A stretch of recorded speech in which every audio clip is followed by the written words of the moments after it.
ನಮ್ಮ ತಂದೆಯ ದೇವರು ನಮಗೆಲ್ಲ ಮತ್ತೊಂದು ದಿವಸವನ್ನು ಒದಗಿಸಿ ಕೊಟ್ಟಿದ್ದಕ್ಕಾಗಿ ಅವರಿಗೆ ಸ್ತುತಿ ಸ್ತೋತ್ರವನ್ನು ಸಲ್ಲಿಸ್ಕೊಂಡು ಈ ಪಾಠದೊಳಗಡೆ ಹೋಗೋಣ. ಸೊ ಇವತ್ತು ನಾವು ಆ, ಒಂದು ಪಾಠ, ಆ, ಅದಕ್ಕೆ ಚೋಸನ್ ಟೆಕ್ಸ್ಟ್ ಬಂದ್ಬಿಟ್ಟು ಮತ್ತೊಮ್ಮೆ ಓದೋಣ ನೋಡಿ. ಜಾನ್ 1:29. ಮರುದಿನ ಯೋಹಾನನು ತನ್ನ ಕಡೆಗೆ ಬರುವ ಯೇಸುವನ್ನು ನೋಡಿ, ಅಗೋ, ಯಜ್ಞಕ್ಕೆ ದೇವರು ನೇಮಿಸಿದ ಕುರಿ, ಲೋಕದ ಪಾಪವನ್ನು ನಿವಾರಣೆ ಮಾಡುವವನು. ಸೊ ಈ ವಚನ ಬಂದ್ಬಿಟ್ಟು ನಮಗೆ ಮಾತ್ರ ಅಲ್ಲ, ಎಲ್ಲ ಕ್ರಿಸ್ಟಿಯನ್ಸ್ಗೆ ಇದು ಭಾರಿ ಒಂದು ಗೊತ್ತಿರ್ತಕ್ಕಂಥ ಒಂದು ವಚನ. ನಮಗೆ ಇನ್ನೂ ಸ್ವಲ್ಪ ತಿಳುವಳಿಕೆ ಜಾಸ್ತಿ ಏನಕ್ಕೆ ಬರುತ್ತೆ ಅಂತ ಹೇಳಿದ್ರೆ, ಆ ಯೇಸು ಸ್ವಾಮಿ ಮೇಲಿರುವ ನಮಗೆ ಆ ವಿಶ್ವಾಸ ಆಮೇಲೆ ನಂಬಿಕೆ ಇನ್ನೂ ಹೆಚ್ಚಿಗೆ ಆಗಿ ಅವರೇ ಒಂದು ಈ ಲೋಕದ ಪಾಪವನ್ನು ನಿವಾರಣೆ ಮಾಡೋದಕ್ಕೆ ಒಂದು ಕುರಿಮರಿಯಾಗಿ ಅವ್ರು ಬಂದರು. ಇದಕ್ಕೆ ಮಾಡೋದಕ್ಕೆ ಬೇರೆ ಯಾರೂ ಇಲ್ಲ, ಯೇಸು ಸ್ವಾಮಿ ಮಾತ್ರನೇ ಅದಕ್ಕೆ ಅರ್ಹತೆ ಉಳ್ಳವರಾಗಿದ್ದರು. ಅದನ್ನು ನಾವು ನೋಡ್ತೀವಿ. ಸಬ್ಜೆಕ್ಟ್ ಏನು ಅಂತ ಹೇಳಿದ್ರೆ, ಇವತ್ತು ಸಬ್ಜೆಕ್ಟ್ ಹೆಸರು ಬಂದ್ಬಿಟ್ಟು ಹೀಲಿಂಗ್ ಆ್ಯಂಡ್ ಸ್ಪಿರಿಚುವಲ್ ರೆಸ್ಟೋರೇಷನ್, ಗುಣಪಡಿಸುವುದು ಮತ್ತು ಆಧ್ಯಾತ್ಮಿಕ ಪುನರ್ಸ್ಥಾಪನೆ. ಅದೇ ಇಂಪಾರ್ಟೆಂಟ್. ಸ್ಪಿರಿಚುವಲ್ ರೆಸ್ಟೋರೇಷನ್, ಆಧ್ಯಾತ್ಮಿಕವಾದ ಪುನರ್ಸ್ಥಾಪನೆ ಒಂದು ದೇವರ ಯೋಜನೆಯಲ್ಲಿ ಯಾವ ರೀತಿಯಾಗಿದೆ ಎಂಬ ಒಂದು ವಿಷಯವನ್ನು ನಾವು ತಿಳ್ಕೊಳ್ಳೋಣ. ಸೊ ಇಲ್ಲಿ ಒಂದು ಯಜ್ಞದ ಕುರಿಮರಿ ಬಗ್ಗೆ ನಾವು ಮಾತಾಡ್ತಾ ಇದ್ವಿ. ಯಜ್ಞದ ಬಗ್ಗೆ ಸ್ವಲ್ಪ ಒಂದು ಅಷ್ಟು ಡೀಟೇಲ್ ಆಗಿ ನಾವು ತಿಳ್ಕೊಳ್ಳೋಣ. ಸೊ ಈ ಯಜ್ಞದ ಕುರಿಮರಿಯಿಂದ ನಮಗೆ ಆ ಈಡು ಬಲಿ ಆಯಿತು. ಆ ಈಡು ಬಲಿಯಿಂದ ನಮಗೇನು ಇಂಪಾರ್ಟೆನ್ಸ್ ಏನೇನು ಬಂತು ಅಂತ ಹೇಳಿದ್ರೆ ಸುಮಾರು ವಿಷಯಗಳು ಬಂತು. ಅದರಲ್ಲಿ ಒಂದು ಮುಖ್ಯವಾದ ವಿಷಯ ಕೂಡ ಏನಿದೆ ಅಂತ ಹೇಳಿದ್ರೆ ಏನಿರ್ಬೋದು, ಸುಮಾರಿತ್ತು. ಏನೇನಾಗಿತ್ತು? ಈ ಲೋಕಕ್ಕೆ ಪಾಪ ಬಂತು, ವಿಮೋಚನ ಬಂತು. ಆಮೇಲೆ ಏನು ಮಾಡಿದ್ರು? ಯೇಸು ಸ್ವಾಮಿ ಶಿಲ್ವೆ ಮೇಲೆ ಮರಣ ಹೊಂದಬೇಕಾದ್ರೆ ಎಲ್ಲ ನ್ಯಾಯ ಪ್ರಮಾಣನೂ, ಇವಾಗ ನಾವು ಯಾವಾದರೂ ನ್ಯಾಯ ಪ್ರಮಾಣದಲ್ಲಿ ಇಲ್ಲ. ಓಕೆ. ಸೊ ಆ ರೀತಿ. ಆಮೇಲೆ ಬೇರೆ ಏನಾಯಿತು? ಇರುಳು ಆಯಿತು. ಆಮೇಲೆ ನೆಲ ಒಂದು ಅಡಿಕೆ ಆಯಿತು. ಆಮೇಲೆ ಏನಾಯಿತು? ಇನ್ನೊಂದು ಕಾಲೆಗಳು ವಾಸಿ ಆಯಿತು. ಆಮೇಲೆ ಒಂದು ಆಲಯದಲ್ಲಿರುವ ತೆರೆ ಏನಾಯಿತು? ಮೇಲಿಂದ ಕೆಳಗಡೆವರೆಗೆ ಹರಿದೋಯ್ತು.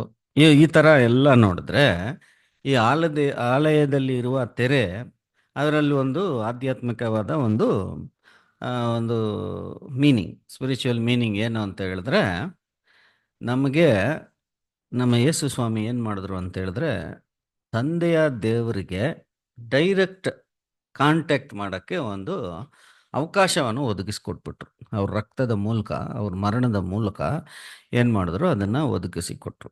ಸೊ ನಾವು ಇವಾಗ ಪ್ರೇಯರಲ್ಲಿ ಕೂಡ ನಾವು ಪ್ರೇಯರ್ ಮಾಡಬೇಕಾದ್ರೆ ತಂದೆಯ ದೇವರೇ ಅಂತ ಹೇಳಿ ಪ್ರೇಯರ್ ಮಾಡೋಕ್ಕೆ ಅರ್ಹತೆ ನಮಗೆ ಇವಾಗ ಇದೆಯಂತ ಹೇಳಿದ್ರೆ ಆ ಯೇಸು ಸ್ವಾಮಿ ಕೊಟ್ಟ ಈಡು ಬಲಿ, ರಕ್ತಕ್ಕೆ ಅಷ್ಟೊಂದು ಪವರ್ ಇದೆ ಅಂತ ನಾವು ನೋಡ್ಕೊಳ್ತೀವಿ. ಸೊ ನಮ್ಮ ಯೇಸು ಸ್ವಾಮಿಗೆ ಏನಾಯಿತು ಅಂತ ಹೇಳಿದ್ರೆ, ನಾವು ಸಹ ಅವ್ರು ಹೇಗಿದ್ರು ಅವ್ರ ತಂದೆ ಜೊತೆಲಿ ಅದೇ ರೀತಿಯಾಗಿ ಸಂಬಂಧ ಇಟ್ಕೊಂಡು ಮಾತನಾಡೋದಕ್ಕೆ ಒಂದು ಅವಕಾಶವನ್ನು ನಮಗೆ ಮಾಡಿಕೊಟ್ರು. ಸೊ ಆ ಮಾಡಿಕೊಟ್ಟು ಏನು ಮಾಡಿದ್ರು? ಹಳೆ ಒಡಂಬಡಿಕೆ ಎಲ್ಲ ಇರೋದನ್ನೆಲ್ಲ ಏನು ಮಾಡಿದ್ರು? ಬದಲಾವಣೆ ಮಾಡಿದ್ರು. ಇನ್ನು ಮುಂದೆ ನೀವು ಏನು ಮಾಡಬೇಕು? ನ್ಯಾಯ ಪ್ರಮಾಣದಲ್ಲಿ ಏನು ಜಾಸ್ತಿ ಮಾಡಬೇಡಿ. 2 ಕಾರ್ಯ ಮಾಡಿದ್ರೇ ಸಾಕು. ತಂದೆಯ ದೇವರಿಗೆ ಪೂರ್ಣ ಹೃದಯದಿಂದ, ಪೂರ್ಣ ಅಷ್ಟೇ ಮಾಡ್ಬೇಕು. First glory to God. Okay. Next ಏನು ಮಾಡಬೇಕು ಅಂತ ಹೇಳಿದ್ರೆ, ಇದರಲ್ಲಿ ಯಾವುದು ಈಸಿ? ಯಾವ್ದು ಈಸಿ ನಮಗೆ? ಸಿಂಪಲ್. ದೇವ್ರಿಗೆ ಎಲ್ಲಾನು ಪ್ರೀತಿ ಮಾಡ್ತೀವಿ ನಾವು, ಕೆಳಗಡೆ ಇರೋರನ್ನ ಮಾಡೋದೇ ನಮ್ಗೆ ಕಷ್ಟ ನೋಡಿ. ಅದಕ್ಕೇನೆ ಇಷ್ಟೊಂದು ಕ್ಲಾಸ್ ದೇವರು ನಮಗೆಲ್ಲ ಕೊಡ್ತಾ ಇರೋದು. ಯಾಕಂದ್ರೆ ಅದು ಬರ್ತಾ ಇಲ್ಲ, ಹುಟ್ಟುಗುಣ. ದೇವ್ರನ್ನ ಈಸಿ ಮಾಡ್ಬಿಡೋದು ಫಸ್ಟ್ ಕಮಾಂಡ್ಮೆಂಟು. ಸೆಕೆಂಡು, ಅದಕ್ಕೆ ದೇವ್ರು ಏನು ಹೇಳ್ಬಿಟ್ರು, ಇಲ್ಲಿ ನೀನು ಮಾಡಿಲ್ಲ, ನಿನ್ನ ಸಹೋದರನು ನೀನು ಪ್ರೀತಿ ಮಾಡಿಲ್ಲ, ಮಾಡದೆ ಇದ್ದು ನೀನು ಇಲ್ಲಿ ಬಂದು ನನಗೆ ಎಷ್ಟು ಕೂಡ ನೀನು ಪ್ರೀತಿ ಮಾಡಿದ್ರೆ ಏನಾಗುತ್ತೆ ನೋಡಿ. ಅದೇ ಇವತ್ತು ನೋಡ್ಬೇಕು ನಾವು. ಸೊ ಹಾಗೆ ನೋಡ್ಬೇಕಾದ್ರೆ ಈ ಯಜ್ಞದ ಬಗ್ಗೆ ಒಂಚೂರಷ್ಟು ಡಿವಿಯೇಷನ್ ತಗೊಂಡು ನೋಡೋಣ. ಈ ಯಜ್ಞದ ಮೂಲಕ ಏನಾಗುತ್ತೆ ಅಂತ ಹೇಳಿದ್ರೆ, ಈ ಕುರಿಮರಿನೇ ಅಂತ ಹೇಳಿ ಏನ್ ಮಾಡ್ತಾರೆ, ಅಕ್ನಾಲೇಜ್ ಮಾಡ್ತಾರೆ ಯಾರು, ಸ್ಥಾನಿಕನಾದ ಯೋಹಾನನು. ಸೊ ಈಗ ನಮಗೊಂದು ಪ್ರಶ್ನೆ ಅಂತ ಬಂದ್ರೆ ಪಟ ಅಂತ ಆನ್ಸರ್ ಮಾಡ್ಬಿಡ್ತೀವಿ. ಯಾರು ಇದು, ಯಾವ ಕುರಿಮರಿನ ಹೇಳಿದ್ರು, ಇದೇ ಆ ಕುರಿಮರಿ ಅಂತ ಯೇಸು ಸ್ವಾಮಿ ನೋಡಿದ್ರು. ಆ ಕುರಿ ಯಾವ್ದಕ್ಕೆ ಹೋಲಿಕೆ ಮಾಡಿ ಹೇಳಿದ್ರು? ನಾನು ಅನ್ಕೋ ಪಟ ಅಂತ ಹೇಳ್ಬಿಡ್ತೀರಾ ಅಂತೇಳಿ. ಅಲ್ಲೇ ಹಳೆ ಕಾಲದಲ್ಲಿ ಈಜಿಪ್ಟಿಂದ ಹೊರಗಡೆ ಬರ್ಬೇಕಾದ್ರೆ ಆ ವಿಮೋಚನಾ ಕಾಂಡದಲ್ಲಿ ಒಂದು ಇನ್ಫಾರ್ಮೇಶನ್ ಕೊಡ್ತಾರೆ. 10th ಪ್ಲೇಗ್, ಪಾಸ್ ಓವರ್, ಪಸ್ಕಾ ಯಾವ ರೀತಿ ಮಾಡಬೇಕು ಅಂತ ಹೇಳಿದ್ರೆ, ಅಲ್ಲಿ ಒಂದು ಯಜ್ಞದ ಕುರಿಮರಿ ಏನ್ ಮಾಡ್ಬೇಕು, ಕುಯ್ಬೇಕು. ಅದರ ರಕ್ತದ ಮೂಲಕ ಏನಾಗುತ್ತೆ ಅಂತ ಹೇಳಿದ್ರೆ, ಯಾರಿಗೆ ಫಸ್ಟ್ ತಾನೇ ಜೀವ ಉಳ್ಕೊಳ್ಳುತ್ತೆ, ಚೊಚ್ಚಲ ಮಗ, ಇಸ್ರೇಲ್ ಜನಕ್ಕಲ್ಲ, ಚೊಚ್ಚಲ ಮಕ್ಕಳಿರ್ತಾರ ಅವ್ರಿಗೆ ಆ ರಾತ್ರಿಯಲ್ಲಿ ವಿಮೋಚನ ಬಂತು ನೋಡಿ, ಅಲ್ವಾ? ಅದಾದ ನಂತರ ಅವ್ರು ಏನ್ ಮಾಡಿದ್ರು,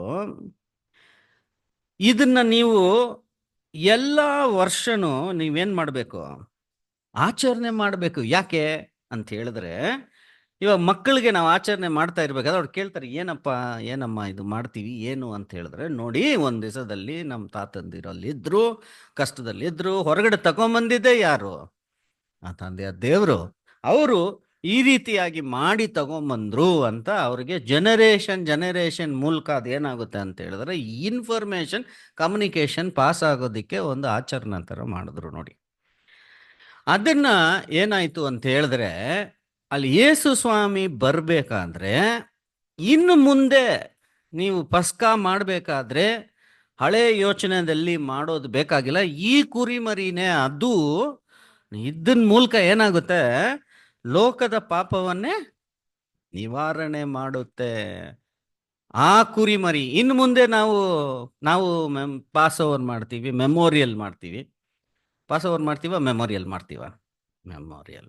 ಯಾಕಂದ್ರೆ ಪಾಸ್ ಓವರು ಯೇಸು ಸ್ವಾಮಿ ಮಾಡಿ ಮುಗಿಸ್ತರು. ಅದಕ್ಕೆ ಏನು ಹೇಳ್ತಾರೆ ಅಪೊಸ್ತಲ ಪಾಲ್ ಅವ್ರು, ಏನು ಹೇಳ್ತಾರೆ, 1 ಕೊರಿಂಥ್ಯ 5ನೇ ಅಧ್ಯಾಯ 7ನೇ ವಚನ. ನೀವು ಹುಳಿ ಇಲ್ಲದವರೆನಿಸಿಕೊಂಡದ್ದರಿಂದ ಹಳೆ ಹುಳಿಯನ್ನು ತೆಗೆದುಹಾಕಿ ಹೊಸ ಕಣಿಕದಂತರಾಗಿರಿ. ಯಾಕಂದರೆ ನಮ್ಮ ಹೊಸದ ಯಜ್ಞದ ಕುರಿಯು ಕೊಯ್ದದೆ. ಯಾರು ಆ ಯಜ್ಞದ ಕುರಿ? ಕ್ರಿಸ್ತನೇ. ಯಾವ ಕುರಿ ಅಂತ ಕೇಳಿದ್ರೆ ನಾವು ಇಲ್ಲಿ ಹೋಲಿಕೆ ಮಾಡಬೇಕು. ಎಲ್ಲಿ? ವಿಮೋಚನಾ ಕಾಂಡದಲ್ಲಿ 12ನೇ ಅಧ್ಯಾಯದಲ್ಲಿ ಇದ್ರ ಬಗ್ಗೆ ಪೂರ್ತಿ ಬರ್ದಿರೋದನ್ನ ಆ ಹೋಲಿಕೆ ಮಾಡಿ ಈ ಕುರಿನೇ ಅದು ಅಂತ ಹೇಳ್ಬೇಕು ಅಲ್ವರಾ? ಅದಕ್ಕಿಂತ ಮುಂಚೆ ಒಂದು ಕುರಿ ಇದೆ, ಎಲ್ಲ ಕನೆಕ್ಟ್ ಹಾಕೊಂಡೇ ಬರುತ್ತೆ. ಯಾವ ಕುರಿಗೆ ಹೋಲಿಕೆ ಮಾಡುತ್ತೆ? ಕರೆಕ್ಟ್.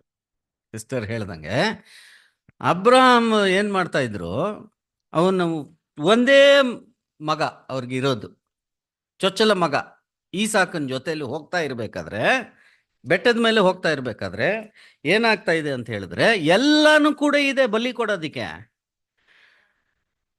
ಏನು, ಈಸಾಕನು ಆ ಬಲಿಗೆ ಬರ್ನ್ ಮಾಡ್ಬೇಕಾದ್ರೆ ಸೌದೆಗಳು ಬೇಕಾಗಿತ್ತು, ಅದನ್ನೆಲ್ಲ ಒತ್ಕೊಂಡು ಈಸಾಕನು ಮೇಲೆ ಹೋಗ್ತಾ ಇದ್ದಾನೆ ತಂದೆ ಜೊತೆಯಲ್ಲಿ. ಆವಾಗ ಒಂದು ಪ್ರಶ್ನೆ ಕೇಳ್ತಾರೆ ಅವ್ರ ತಂದೆ ಹತ್ರ, ಎಲ್ಲಾನು ಕೂಡ ಇದೆಯಲ್ಲ, ಯಜ್ಞಕ್ಕೆ ಕುರಿಯಲ್ಲಿ ಅಂತ ಕೇಳ್ತಾರೆ.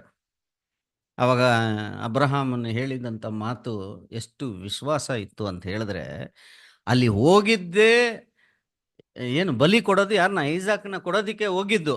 ಆದ್ರೆ ಆ ಲಾಸ್ಟ್ ಮೂಮೆಂಟ್ ಅಲ್ಲಿ ಕೂಡ ದೇವ್ರು ಏನ್ ಮಾಡ್ತಾರೆ ಅಂತ ಹೇಳಿದ್ರೆ, ಯಾವುದೋ ಒಂದು ಕುರಿನ ಕೊಡ್ತಾರೆ ಅಂತ ಹೇಳಿ ಏನ್ ಹೇಳ್ತಾರೆ ಅವ್ರಿಗೆ, ಆ ದೇವರು ಅದು ಒದಗಿಸಿ ಕೊಡ್ತಾರೆ.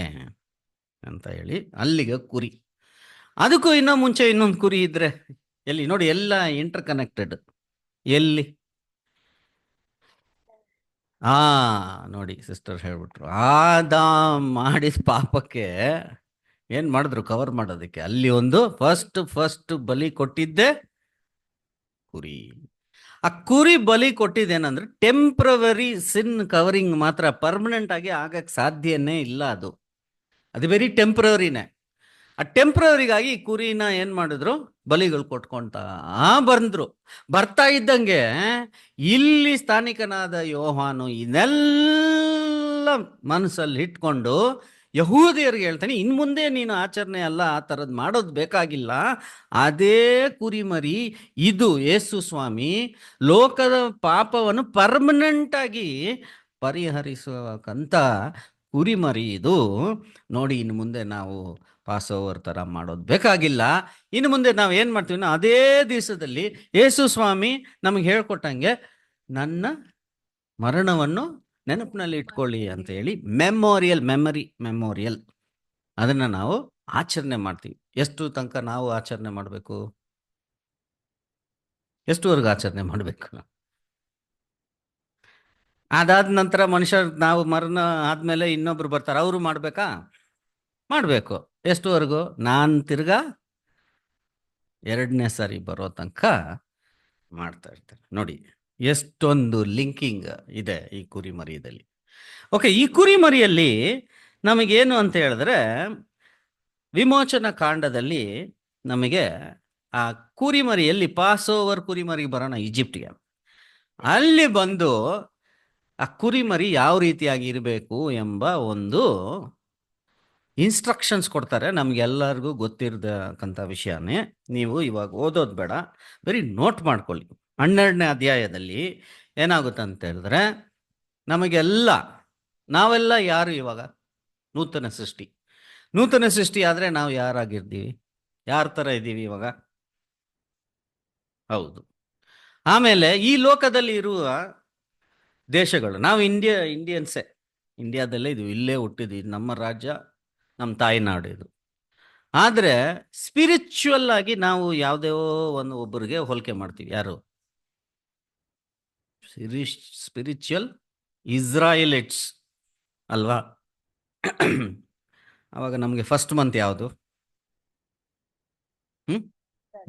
ಅದರಲ್ಲಿ ಜ್ಯೂಸ್, ಯಹೂದ್ಯರು ಏನಂತ ಕರೀತಾರೆ, ದೇವರು ಏನಂತ ಕರೀದ್ರು?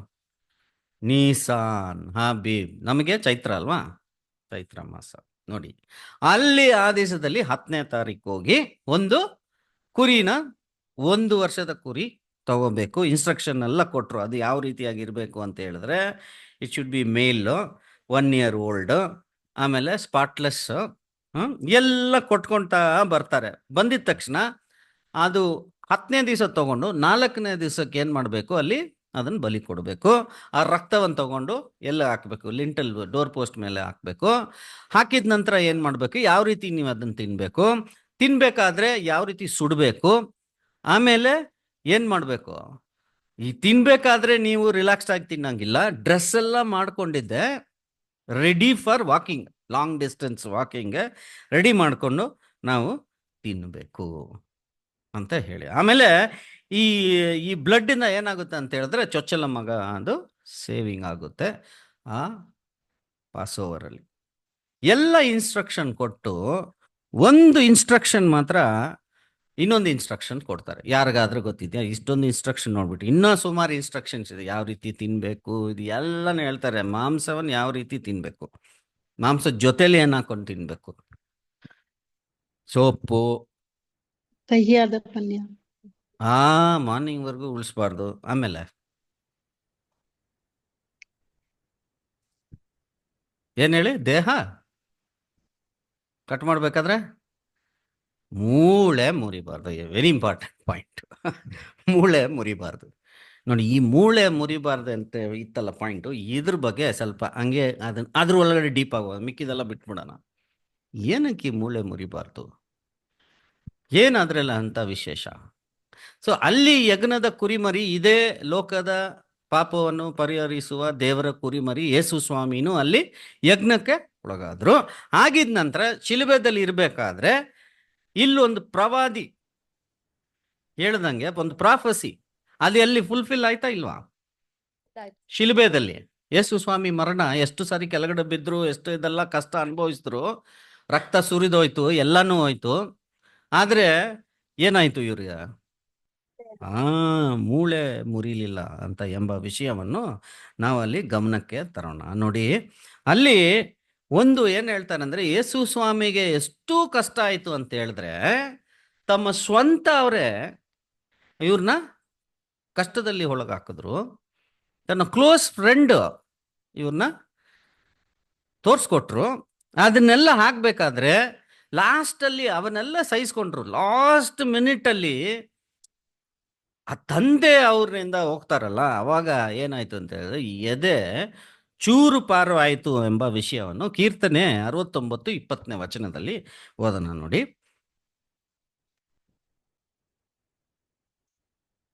ನಿಂದೆಯಿಂದ ಖಿನ್ನನಾಗಿ ಕುಂದಿ ಹೋಗಿದ್ದೇನೆ, ಕರುಣಾಳುಗಳನ್ನು ನಿರೀಕ್ಷಿಸದೆ ದೊರೆಯಲಿಲ್ಲ, ಸಂತೈಸುವವರನ್ನು ಹಾರೈಸಿದೆ ಸಿಕ್ಕಲಿಲ್ಲ. ಯಾರನ್ನು ಕೂಡ ನೋಡಕ್ ಹೋದ್ರು ಯಾರು ಇರಲಿಲ್ಲ, ಒಬ್ಬಂಟಿ ಆಗಿದ್ರು. ಏನು ಅವ್ರಿಗೆ ಕಷ್ಟ ಬರಲಿಲ್ಲ. ಆದರೆ ಅವ್ರ ತಂದೆ ಅವರಿಂದ ಹೋಗ್ಬೇಕಾದ್ರೆ ಅವ್ರಿಗೆ ಎದೆ ಚೂರಾಯಿತು. ಆದರೆ ಚೂರಾದ್ರೂ ಕೂಡ ಏನಾಗಲಿಲ್ಲ ಅಂತ ಹೇಳಿದ್ರೆ ಯೋವಾನ 19ನೇ ಅಧ್ಯಾಯ 36ನೇ ವಚನ.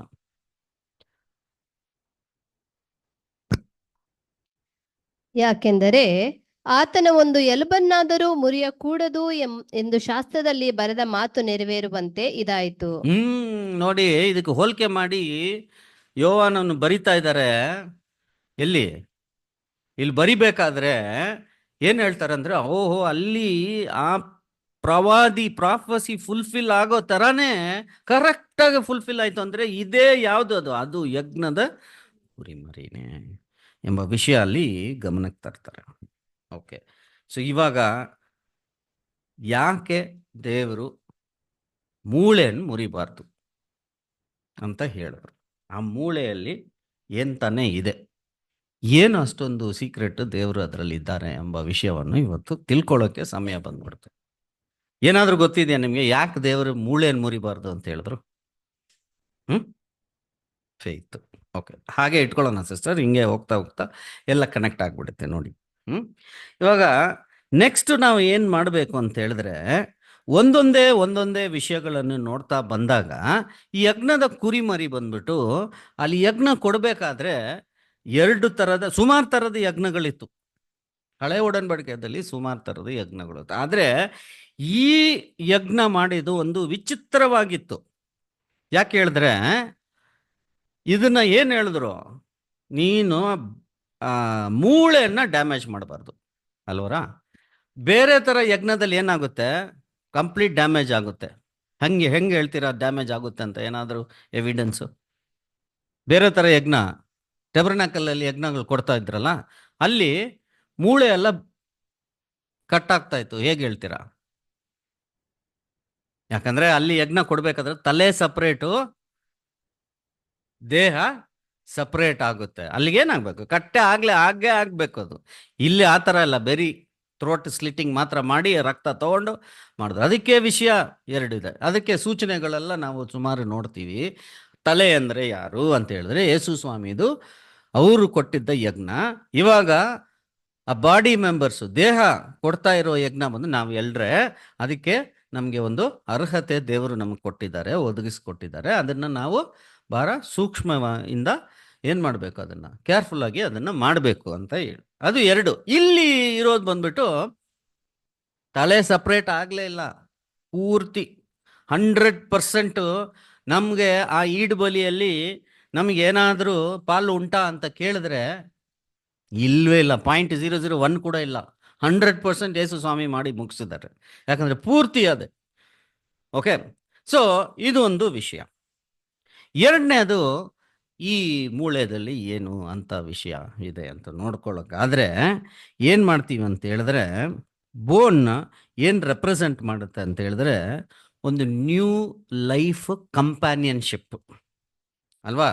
ಏನು ಅಂತ ಹೇಳಿದ್ರೆ, ಒಂದು ಜೀವಮಾನದ ಜೊತೆಗಾರರು, ನೂತನ ಜೀವಮಾನದ ಜೊತೆಗಾರರನ್ನು ಸೂಕ್ಷ್ಮಪಡಿಸುತ್ತದೆ.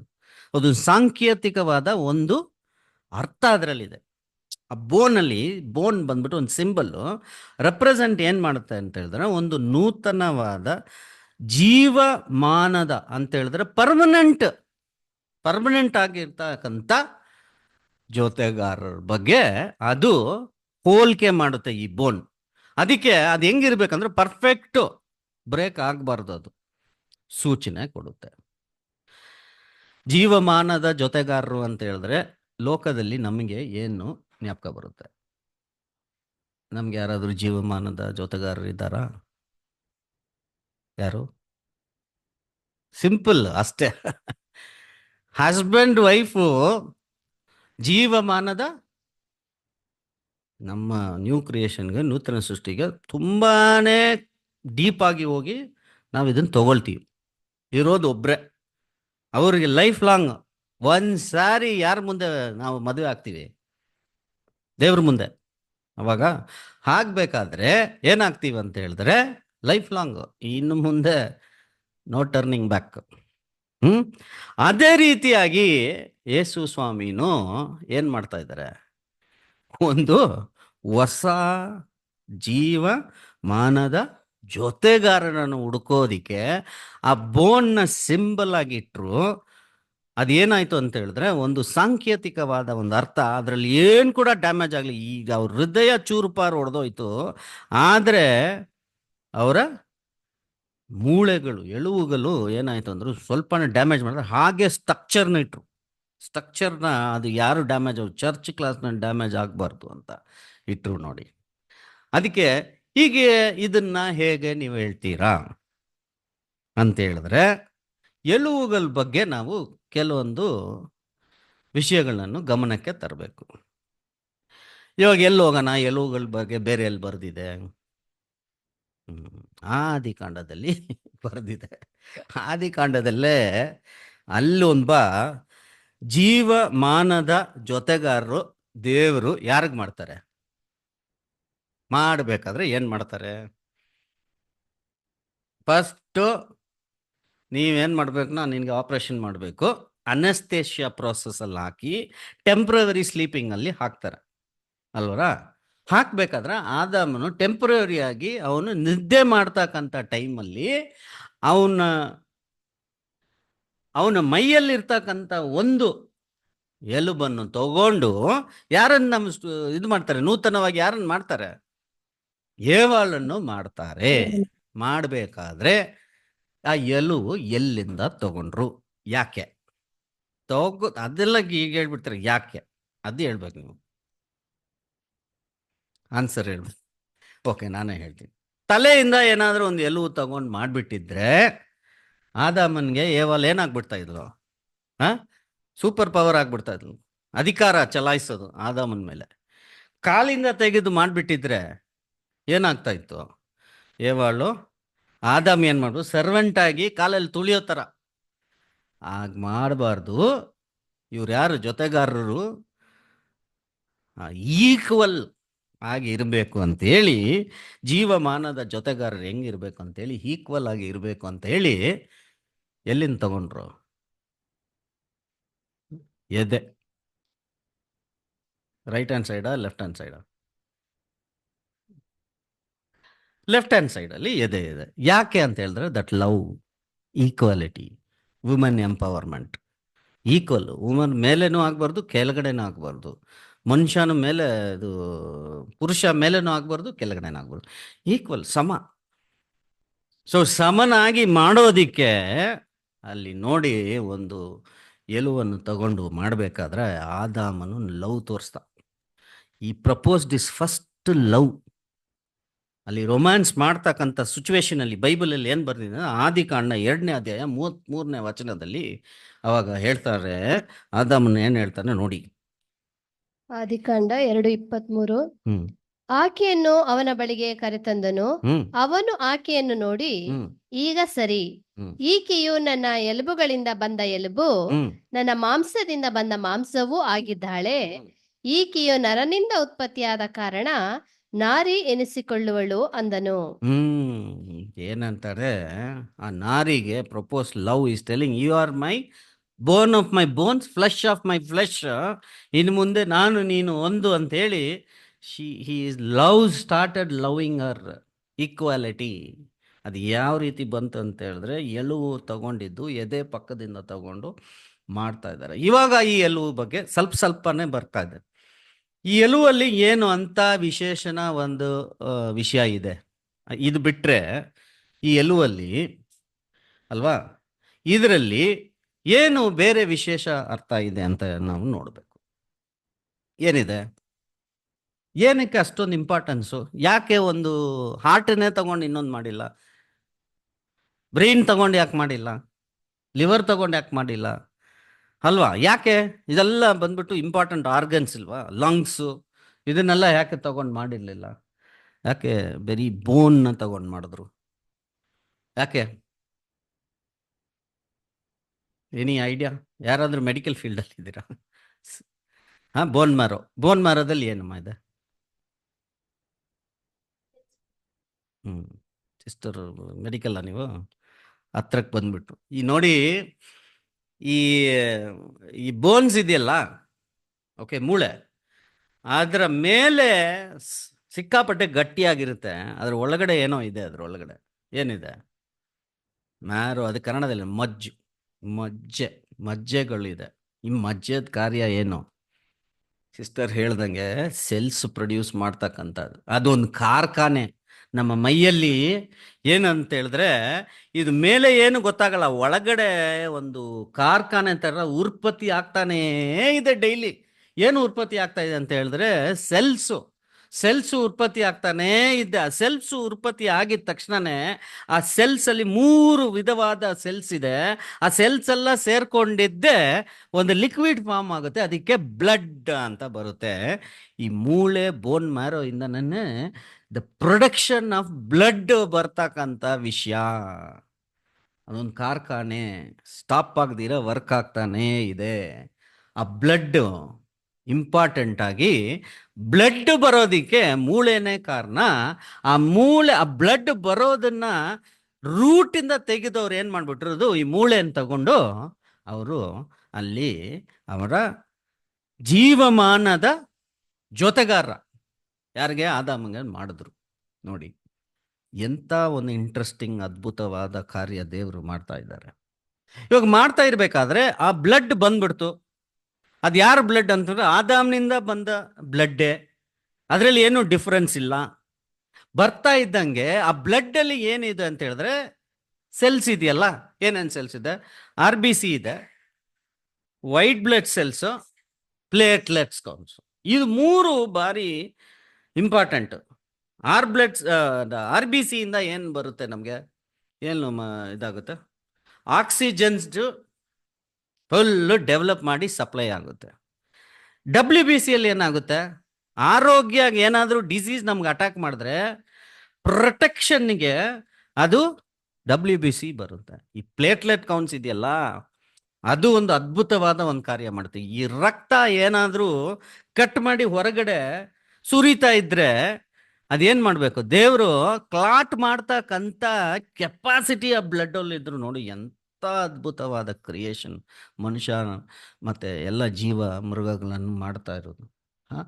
ಅದು ಕ್ಲಾಟ್ ಮಾಡೋದಕ್ಕೆ ಇದನ್ನೆಲ್ಲ ಮಾಡಿದ್ರೆ ಏನಾಯಿತು ಅಂತ ಹೇಳಿದ್ರೆ, ಒಟ್ಟಿನಲ್ಲಿ ಈ ಮೂಳೆ ಒಳಗಡೆ ಮಜ್ಜಿನಿಂದ ಆಗ್ತಕ್ಕಂಥ ವಿಷಯದಿಂದ ಒಂದು ಬ್ಲಡ್ ಎಂಬ ವಿಷಯ ಅಲ್ಲಿ ಉತ್ಪತ್ತಿ ಆಗ್ತಾ ಇದೆ. Production of blood. ಇವಾಗ ಈ ಬ್ಲಡ್ಡಲ್ಲಿ ಏನಿದೆ ನಮಗೆ? Spiritual meaning of blood. ಆದಿಕಾಂಡ 9ನೇ ಅಧ್ಯಾಯ 4ನೇ ವಚನ. ಆದರೆ ರಕ್ತದಿಂದ ಕೂಡಿರುವ ಮಾಂಸವನ್ನು ನೀವು ತಿನ್ನಬಾರದು, ರಕ್ತವು ಜೀವವಷ್ಟೇ. ರಕ್ತ ಅಂದ್ರೆ ಏನು? ಜೀವ ಬರ್ತಕ್ಕಂಥ ಒಂದು ವಿಷಯ ರಕ್ತದಲ್ಲಿದೆ. ಆ ರಕ್ತ ಬರಬೇಕಾದ್ರೆ ಮಜ್ಜುಗಳು ಬೇಕು. ಮಜ್ಜು ಪ್ರೊಡಕ್ಷನ್ ಆಗದೆ ಎಲುವು ಒಳಗಡೆನೆ. ಅದಕ್ಕೆ ಅವರು ಎಲುವುಗಳನ್ನು ತಗೊಂಡು ಇಲ್ಲಿ ಇನ್ನೊಂದು ಜೀವಮಾನದ ಒಂದು ಜೊತೆಗಾರನ ಅಲ್ಲಿ ಮಾಡಿದ್ರು. ಅದೇ ರೀತಿಯಾಗಿ ಯೇಸು ಸ್ವಾಮಿಗೆ ಒಂದು ಜೀವ ಜೀವಮಾನ ಫಾರ್ ಎವರ್ ಒಂದು ಕಂಪ್ಯಾನಿಯನ್ ತರಬೇಕು, ಸ್ಪಿರಿಚುವಲ್ ಕಂಪ್ಯಾನಿಯನ್. ದಟ್ ಕಂಪ್ಯಾನಿಯನ್ಗೆ ಇಂಗ್ಲಿಷಲ್ಲಿ ಏನು ಹೇಳ್ತಾರೆ, new life and companionship for ever. ಒಂದು ಮಾಡ್ತಕ್ಕಂಥ ವಿಷಯ ಆ ಎಲುವುಗಳಿತ್ತು, ಅದು ಡ್ಯಾಮೇಜ್ ಆಗಲಿಲ್ಲ, ಅದನ್ನ ಹಂಗೆ ಇಂಟ್ಯಾಕ್ಟ್ ಆಗಿಟ್ರು. ಅದರಲ್ಲಿ ಕೊರತೆ ಏನಿರಲಿಲ್ಲ. ಆ ಸ್ಪಿರಿಚುವಲ್ ಸಿಂಬಲಲ್ಲಿ, ಆ ಟ್ರೂತ್ ಅಲ್ಲಿ ಬೇರ್ಪಡಿಸ್ಲಿಲ್ಲ, ಅದಕ್ಕೆ ಡ್ಯಾಮೇಜ್ ಪ್ಯೂರ್ ಆಗಿ ಹಾಗೆ ಇಟ್ರು. ಅದನ್ನೇ ಅದಕ್ಕೆ ಸೂಚನೆಗೆ ಬರ್ತಾ ಇದೆ. ಯಾವುದು? ಎಲುವುಗಳ ಬಗ್ಗೆ ಬರ್ತಕ್ಕಂಥ ಸಿಚುವೇಶನ್ ಅಲ್ಲಿ ಕೆಲವೊಂದು ಎಲುವುಗಳ ಬಗ್ಗೆ ಬೈಬಲಲ್ಲಿ ಎಲ್ಲೆಲ್ಲೋ ಬರ್ದಿರೋದನ್ನು ನೋಡೋಣ. ಡ್ರೈ ಬೋನ್ಸ್ ಅಂತ ತಿಳಿದ ತಕ್ಷಣ ನಮ್ಗೆಲ್ಲರಿಗೂ ಗೊತ್ತಿರ್ತಕ್ಕಂಥದ್ದು ಎಜೆಕಿಯೇಲ್ ಬರ್ದಿರ್ತಕ್ಕಂಥ ಒಂದು ಪ್ರವಾದನೆ ಅಲ್ಲಿ ಬರ್ದಿದ್ದಾರೆ ಅಲ್ವಾ. ಅದ್ರಲ್ಲಿ ಏನು ಹೇಳ್ತಾರೆ ಅಂತ ಹೇಳಿದ್ರೆ, ಒಂದು ಜಾಗಕ್ಕೆ ಕರ್ಕೊಂಡು ಹೋಗ್ತಾರೆ. ಬನ್ನಿ ನಾನು ಕರ್ಕೊಂಡು ಹೋಗ್ತೀನಿ ಅಂದರೆ ದೇವ್ರು ಹೇಳ್ತಾರೆ. ಇವ್ರು ಅಲ್ಲಿ ಹೋಗಿದ್ದ ತಕ್ಷಣ ಅವ್ರು ನೋಡೋದು ಏನು ಅಂತ ಹೇಳಿದ್ರೆ, ಬರೀ ಎಲುವುಗಳು ಅಲ್ವಾ, ಸ್ಕೆಲಿಟನ್ಸ್, ಪೀಸ್ ಆಫ್ ಬೋನ್ಸ್. ಏನು ತಲೆ ಒಂದು ಕಡೆ, ಕೈ ಒಂದು, ಇದು ಎಲ್ಲ ಮಿಕ್ಸು. ಇಲ್ಲಿ ತಲೆ ಕಾಲು ಬೇರೆ ಯಾರ್ದು, ಅಲ್ಲಿ ಎಷ್ಟೊಂದಿದೆ ಅಂತಂದ್ರೆ ಕಾಲಿಟ್ಟು ನಡಿಯೋಕ್ಕೆ ಭೂಮಿನೇ ನೋಡ್ಕೊಳ್ಳೋ ಥರ ಇರಲಿಲ್ಲ, ಅಷ್ಟೊಂದಿತ್ತು ಅಲ್ಲಿಗೆ. ಇರಬೇಕಾದ್ರೆ ಒಂದು ಪ್ರಶ್ನೆ ಕೇಳ್ತಾರೆ ನೋಡಿ. ಕೇಳಬೇಕಾದ್ರೆ ಏನು ಹೇಳ್ತಾರೆ, ಇವೆಲ್ಲ ಜೀವನಕ್ಕೆ ಬರುತ್ತಾ ಅಂತ ಕೇಳಿದ್ರೆ, ಇವರು ಸ್ಮಾರ್ಟಾಗಿ ಹೇಳ್ಬಿಟ್ರು, ನನಗೆ ಗೊತ್ತಿಲ್ಲ, ನೀವೇ ಹೇಳ್ಬಿಡಿ ಅಂತ ಹೇಳಿದ್ರೆ, ಅವ್ರು ಹೇಳ್ತಾರೆ ಇದೆಲ್ಲ ಜೀವನಕ್ಕೆ ಬರುತ್ತೆ. ಯಾಕಂದ್ರೆ ಎಲುವಿಂದ ಏನು ಮಾಡುತ್ತೆ, ತಿರ್ಗಾ ನೂತನವಾಗಿ ಲೈಫ್ ಬರುತ್ತೆ, ಬ್ಲಡ್ ಬಂದು. ಅದಕ್ಕೆ ಯಾರು ಸೂಚನೆ ಅಂತ ಹೇಳಿದ್ರೆ ಸ್ಪಿರಿಚುವಲ್ ಮೀನಿಂಗ್, ಒಂದು ಸಾಂಕೇತಿಕವಾದ ಅರ್ಥ ನಾವು ನೋಡ್ತಾ ಇದ್ರೆ ಏನಕ್ಕೆ ಹೋಲಿಕೆ ಮಾಡುತ್ತೆ, ಈಗಿನ ಕಾಲಕ್ಕೆ ಇರುವ ಇಸ್ರಾಯೇಲ್ ಬಗ್ಗೆ ಅದು ಸೂಚನೆಗೆ ಬರ್ತಾ ಇದೆ ಅಲ್ವಾ. ಇಸ್ರಾಯೇಲ್ ಏನು ಬಂದು ಅದು ಒಂದು ಸ್ಮಾಲ್ ಸೀಡ್ ಆಗಿ ಹಾಕಿ ಗಿಡ ಥರ ಬಂದು ದೊಡ್ಡ ಮರ ಆಗಿ ಫುಲ್ಲು ಎಲೆಗಳೆಲ್ಲ ಇದೆ, ಏನಿಲ್ಲ ಅದರಲ್ಲಿ, ಜೀವ ಇಲ್ಲ, ಫಲ ಕೊಡ್ತಾ ಇಲ್ಲ. ನೋಡಿ, ಇವಾಗ ಕೂಡ ನಮಗೆ ಇನ್ಫಾರ್ಮೇಶನ್ ಎಲ್ಲ ಶೇರ್ ಮಾಡಿದ್ರಲ್ಲ ಬ್ರದರು, ಏನಾಗ್ತದೆ ಅಮೇರಿಕಾ ನಾವು ಎಕ್ಸ್ಪೆಕ್ಟ್ ಮಾಡ್ತಕ್ಕಂಥ ನಮ್ಮ ಲೈಫ್ ಟೈಮಲ್ಲಿ ಎಕ್ಸ್ಪೆಕ್ಟ್ ಮಾಡ್ತಕ್ಕಂಥ ಏನೋ ಒಂದು ದೊಡ್ಡ ವಿಷಯ ನಾವು ನೋಡಬೇಕು ಬೈಬಲಲ್ಲಿ ಇರೋದು ಅಂತ ನೋಡೋದು already very nearing or fulfilling ಆಗ್ತಾ ಇದೆ. ಯಾಕಂದರೆ US ತಮ್ಮ ಎದೆ ಹತ್ರ ಇಟ್ಕೊಂಡಿದ್ರು ಇಷ್ಟು ಕಾಲ ವರ್ಷ ಯಾರನ್ನ, ಯಹೂದ್ಯರನ್ನು, ಇವಾಗ ಠಾಪ್ ಅಂತ ಬಿಡ್ತಾ ಇದ್ದಾರೆ. ನೀನು ನೋಡಿದ್ರೆ ನಿನ್ನ ತಲೆ ನೋವು, ನಾನು ಬರಲ್ಲ ಅದಕ್ಕೆ. ಯಾರು ಟ್ರಂಪ್ ಹೇಳ್ಬಿಟ್ರು. ಇವರು ಸರಿ ಆಗ್ತಾರಾ? ಇಲ್ಲ. ಬೈಬಲ್ ಪ್ರಕಾರ ಏನು ಮಾಡ್ತಾರೆ, ನೀನು US ಇರು, USSR ಯಾರಿಲ್ಲ, ನಾನು ಒಬ್ಬನೇ ಹೊಡಿತೀನಿ ಅಂತ ಹೊಡಿತಾರೆ ಅವರು. ಅವಾಗ ಏನಾಗಬೇಕು ಅವ್ರಿಗೆ? ಎಲ್ಲ ದೇಶನೂ ಎದುರಾಕೊಳ್ತಾರೆ. ಎದುರಾಕಿ ಇವರು ಯುದ್ಧ ಮಾಡಬೇಕಾದ್ರೆ ಏನಾಗುತ್ತೆ, ಇಸ್ರೇಲ್ಗೆ ಏನಾಗಬೇಕು? ಸೋತೋಗ್ಬೇಕು ಅವರು, ಸೋತೋಗ್ತಾರೆ. ಆವಾಗ ಹೋಗಿ ಅವರು ದೇವ್ರ ಹತ್ರ ಬೇಡಬೇಕಾದ್ರೆ ನೆಕ್ಸ್ಟ್ ಎಲ್ಲ ಆಗೋದನ್ನ ನಾವು ನೋಡ್ತೀವಿ. So we are coming close to the ಏನು ಎಂಡ್ ಆಫ್ ಟೈಮ್ಸ್ ಅಂತ ಸೂಚನೆ ನಮಗೆ ಬರ್ತಾ ಇರೋದನ್ನ ನೋಡ್ತೀವಿ. ಆಮೇಲೆ ಈ ಡ್ರೈ ಬ್ರೋನ್ಸ್ ಅಂದರೆ ಏನು ಅಂತ ಹೇಳಿದ್ರೆ ನೋಡೋಣ. ಇದು ಒಂದು ವಚನ ಓದೋಣ ನೋಡಿ. ಜ್ಞಾನೋಕ್ತಿ 17ನೇ ಅಧ್ಯಾಯ 22ನೇ ವಚನ. 22. ಹರ್ಷ ಹೃದಯವು ಒಳ್ಳೆ ಔಷಧ, ಕುಗ್ಗಿದ ಮನದಿಂದ ಒಣಮೈ. ಸೊ ಬ್ರೋಕನ್ ಸ್ಪಿರಿಟ್ ಇದು ಬಂದ್ಬಿಟ್ಟು ಏನಕ್ಕಾಗುತ್ತೆ ಅಂತ ಹೇಳಿದ್ರೆ ಡ್ರೈ ಬೋನ್ಸ್ಗೆ ಹೋಲಿಕೆ ಮಾಡ್ತಾ ಇದ್ದಾರೆ ಅಲ್ವಾ. ಈ ಕುಗ್ಗಿದ ಮನದಿಂದ ಏನಾಗುತ್ತೆ ಅಂತ ಹೇಳಿದ್ರೆ ಬೋನ್ಸ್ ಡ್ರೈ ಆಗ್ಬಿಡುತ್ತೆ. ಡ್ರೈ ಆದ್ರೆ ಒಳ್ಳೇದಾ? ಇಲ್ಲ. ಡ್ರೈ ಆಗ್ದಿರ ಅದನ್ನ ನೋಡ್ಕೋಬೇಕು ಎಂಬ ವಿಷಯಗಳನ್ನ ಅಲ್ಲಿ ಬರ್ತಾರೆ. ಸೊ ನಮ್ಮ ಲೈಫಲ್ಲಿ ಏನಾಗುತ್ತೆ, ಈ ಮೂಳೆ ಇದೆಯಲ್ಲ, ಮೂಳೆಗೆ ಒಂದು ವ್ಯತ್ಯಾಸವಾದ ಒಂದು ಉತ್ಪತ್ತಿ ಮಾಡಿದ್ದಾರೆ ದೇವರು. ಓಕೆ, ಅದು ಕ್ರ್ಯಾಕ್ ಆದರೆ ಸರಿಪಡಿಸ್ಬೋದಾ? ಬೋನ್ ಕ್ರ್ಯಾಕ್ ಆದರೆ ಸರಿಪಡಿಸ್ಬೋದಾ? ಎಸ್ ನೋ ಎರಡಕ್ಕೂ ತಲೆ ಆಡ್ಸೋದು. ಏನ್ ನಮಗೆಲ್ಲ ಫ್ರಾಕ್ಚರ್ ಎಲ್ಲ ಆಗುತ್ತಲ್ಲ, ಕೈ ಕಾಲೆಲ್ಲ ಮುರಿದು ಹೋಗ್ಬಿಡುತ್ತಲ್ಲ. ಎಸ್ ಮಾಡ್ಬೋದು. ಏನಂತ ಹೇಳಿದ್ರೆ ಅದಕ್ಕೆ ಜೊತೆ ಹಾಕಿ ಅದನ್ನ ಏನಾದ್ರೂ ಹಾಕಿ ಕಟ್ಬಿಟ್ರೆ ತಿರ್ಗಾ ಏನಾಗುತ್ತೆ, ಬೋನ್ ನಾರ್ಮಲ್ ತರ ಆಗ್ಬಿಡುತ್ತೆ, ಕ್ರ್ಯಾಕ್ ಎಲ್ಲ ಹೋಗುತ್ತೆ. ಇದು ದೇವರು ಮಾಡಿರುವಂತ ಒಂದು ಅದ್ಭುತವಾದ ಒಂದು ವಿಷಯ. ಬೇರೆ ಯಾವುದೇ ಒಂದು ಹೋಯ್ತು ಅಂತ ಹೇಳಿದ್ರೆ ಬರಲ್ಲ. ಇದಕ್ಕೆ ಒಂದು ಇದು ಕೊಟ್ಟಿದ್ದಾರೆ ನೋಡಿ, ಇಂಥ ಒಂದು ಒಂದು ಸ್ಪೆಷಲ್ ಫೀಚರ್ ಬೋನ್ಗೆ. ಆದ್ರೆ ಏನಕ್ಕೆ ಈ ತರ ಕೊಟ್ಟಿದ್ದಾರೆ ಅಂದ್ರೆ ದೇವ್ರಿಗೆ ಗೊತ್ತು, ಈ ಮನುಷ್ಯ ಏನಾದ್ರು ಒಂದು ಕಿತಾಪತಿ ಮಾಡಿ ಕಾಲು ಕೈ ಮುರ್ಕೊಳ್ತಾನೆ, ಅವನಿಗೆ ಪರ್ಮನೆಂಟ್ ಆಗಿ ಲಾಸ್ ಆಗಬಾರ್ದು ಅಂತೇಳಿ ಅದನ್ನ ಮಾಡಿರ್ಬಹುದು. ಓಕೆ, ಸೊ ಇಂಥ ವಿಷಯದಲ್ಲಿ ನಾವು ನೂತನ ಸೃಷ್ಟಿಯಾಗಿದ್ದೀವಲ್ಲ, ಈ ನೂತನ ಸೃಷ್ಟಿಗೂ ಏನಾಗುತ್ತೆ ಅಂತ ಹೇಳಿದ್ರೆ ಭಾರಿ ಜಾಗ್ರತೆಯಿಂದ ನಾವು ಏನು ಮುರಿಬಾರ್ದು ಅಂತ ನೋಡ್ಕೋಬೇಕು. ನಮ್ಮ ಎಲುಬುಗಳು ಮುರಿಬಾರ್ದಕ್ಕಂತ ತುಂಬಾ ಜಾಗ್ರತೆಯಿಂದ ನಾವು ಇರಬೇಕು ನಮ್ಮ ಲೈಫಲ್ಲಿ. ಆದ್ರೆ ಏನಾಗುತ್ತೆ, ಮುರಿದೇ ಹೋಗುತ್ತೆ. ಕೆಲವೊಂದು ಟೈಮಲ್ಲಿ ದೇವ್ರು ಮುರಿತಾರೆ, ಕೆಲವೊಂದು ಟೈಮಲ್ಲಿ ಮನುಷ್ಯರು ಮುರಿತಾರೆ. ಏನಾದ್ರು ಮಾಡಿದ್ರೆ ಕೈ ಕಾಲು ಮುರಿದಾಕ್ಬಿಡ್ತೀನಿ ಅಂತಾರಲ್ಲ, ಅದು ಒಂದು ದೇವ್ರೂ ಮುರಿತಾರೆ. ಯಾಕಂದ್ರೆ ಪಾಠ ಕಳ್ತ್ಕೊಳಕ್ಕೆ ದೇವ್ರು ನಮಗೆ ಇಂಟೆನ್ಷನಲಿ ಆಗಿ ಮುರಿತಾರೆ. ನೋಡೋಣ, ಒಂದು ವಚನ ಓದೋಣ ನೋಡಿ. ಜೆರೆಮ್ಯ 50ನೇ ಅಧ್ಯಾಯ 17ನೇ ವಚನ. ಇಸ್ರಾಯೇಲು ಚದರಿ ಹೋದ ಹಿಂಡು ಸಿಂಹಗಳು ಅದನ್ನು ಓಡಿಸಿ ಬಿಟ್ಟಿವೆ. ಮೊಟ್ಟ ಮೊದಲು ಅಶ್ಶೂರದ ಅರಸನು ಅದನ್ನು ತಿಂದನು. ಕಟ್ಟಕಡೆಗೆ ಈಗ ಬಾಬೇಲಿನ ಅರಸನಾದ ನೆಬೂಕದ್ನೆಚ್ಚರನು ಅದರ ಎಲುಬುಗಳನ್ನು ಕಡಿದು ಬಿಟ್ಟನು. ದೇವ್ರು ಏನ್ ಮಾಡಿದ್ರು, ಯಾರನ್ನ ಕಳಿಸಿದ್ರು? ಇಸ್ರೇಲ್ ಯಹೂದಿಯರಿಗೂ ತಪ್ಪು ಮಾಡ್ತಾನೆ ಇದ್ರು, ಅವ್ರು ಪನಿಷ್ಮೆಂಟ್ ಕೊಡಕ್ಕೆ ಯಾರನ್ನ ಕಳಿಸಿದ್ರು? ಜೆಂಟೈಲ್ ಅನ್ಯ ಜನರನ್ನು. ಯಾರು ಅನ್ಯ ಜನ ರಾಜ? ಯಾರು? ನೆಬೂಕದ್ನೆಚ್ಚರ್. ನಮ್ಗೆಲ್ಲ ಗೊತ್ತಿರ್ತಕ್ಕಂಥ ನೆಬೂಕದ್ನೆಚ್ಚರ್ನ ಕಳಿಸಿ ಹೊಡೆದ್ರು ನೋಡಿ. ಅವ್ರಿಗೆ ಮೂಳೆನೆಲ್ಲ ಕಡಿದ್ರು, ಮುರಿದು ಹಾಕಿದ್ರು. ಅದು ದೇವರಿಂದ ಆಗ್ತಕ್ಕಂಥ ವಿಷಯ. ಮನುಷ್ಯನಿಂದ ಕೆಲವೊಂದು ಟೈಮಲ್ಲಿ ಆಗುತ್ತೆ ನೋಡಿ. ಅದು ಯಾವುದ್ರಲ್ಲಿ ಓದೋಣ ಅಂತ ಹೇಳಿದ್ರೆ ಲ್ಯಾಮೆಂಟೇಷನ್, ಕನ್ನಡದಲ್ಲಿ ಏನು ಹೇಳ್ತೀವಿ? ಪ್ರಲಾಪ. ಕರೆಕ್ಟ್, ಪ್ರಲಾಪಗಳು. ಲ್ಯಾಮೆಂಟೇಷನ್, ಪ್ರಲಾಪಗಳು 3ನೇ ಅಧ್ಯಾಯ 1ರಿಂದ 4 ತನಕ ಓದೋಣ. ಯೆಹೋವನ ರೌದ್ರ ದಂಡದ ಪೆಟ್ಟನ್ನು ತಿಂದವನು ನಾನೇ. ಆತನು ನನ್ನನ್ನು ಕರೆದುಕೊಂಡು ಹೋಗಿ ಬೆಳಕಿನಲ್ಲ ಕತ್ತಲೆಯಲ್ಲೇ ನಡೆಯ ಮಾಡಿದ್ದಾನೆ. ನಿಶ್ಚಯವಾಗಿ ಪದೇ ಪದೇ ದಿನವೆಲ್ಲ ನನ್ನ ಮೇಲೆ ಕೈ ಮಾಡುತ್ತಾ ಬಂದಿದ್ದಾನೆ. ನನ್ನ ಚರ್ಮ ಮಾಂಸಗಳನ್ನು ಖಂಡಿಸಿ ನನ್ನ ಎಲುಬುಗಳನ್ನು ಮುರಿದಿದ್ದಾನೆ. ಇಲ್ಲಿ ನಾನೊಂದು ತಪ್ಪು ಹೇಳ್ಬಿಟ್ಟೆ, ಸಾರಿ. ಇಲ್ಲಿ ಪ್ರಲಾಪದಲ್ಲಿ ದೇವರು ಮುರಿತಕ್ಕಂಥ ಎಲುಬುಗಳು, ಅಲ್ಲಿ ನೆಬೂಕದ್ನೆಚ್ಚರ್ ಮನುಷ್ಯನಿಂದ ಮುರಿತಕ್ಕಂಥ ಒಂದು ಎಲುಬುಗಳು. ಸೊ ಈ ಸಿಚುವೇಶನ್ ಆಗುತ್ತೆ. ಆದ್ರೆ ಇದಕ್ಕೆ ಹೀಲಿಂಗ್ ಪ್ರೋಸೆಸ್ ತಾನೇ ಏನು ಅಂತ ಹೇಳಿದ್ರೆ ಏನಾಗಬೇಕು? ಹೀಲಿಂಗ್ ಮುರಿಯೋದು ಟೆಂಪರರಿ, ಅದು ತಿರ್ಗಾ ಹೀಲಿಂಗ್ ಪ್ರೋಸೆಸ್ ಆಗ್ಬೇಕಾದ್ರೆ ದೇವ್ರ ಹತ್ರ ಬಂದು ಹರಕೆ ಇಟ್ಟು ಅವ್ರು ನಾವು ಮಾಡಿರುವ ತಪ್ಪನ್ನು ಬಿಟ್ಬಿಟ್ರೆ ಎಲುಬುಗಳು ಏನಾಗುತ್ತೆ?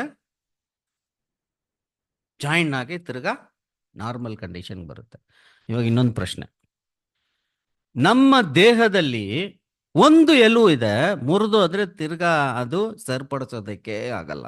ಯಾವುದು? ಇಲ್ಲ, ಅದು ಸರಿಪಡಿಸ್ಬೋದು. Joshua, which is the bone once it is broken, it is broken, ಇನ್ನು ಸರಿಪಡಿಸೋಕೆ ಆಗಲ್ಲ. ಯಾವುದು?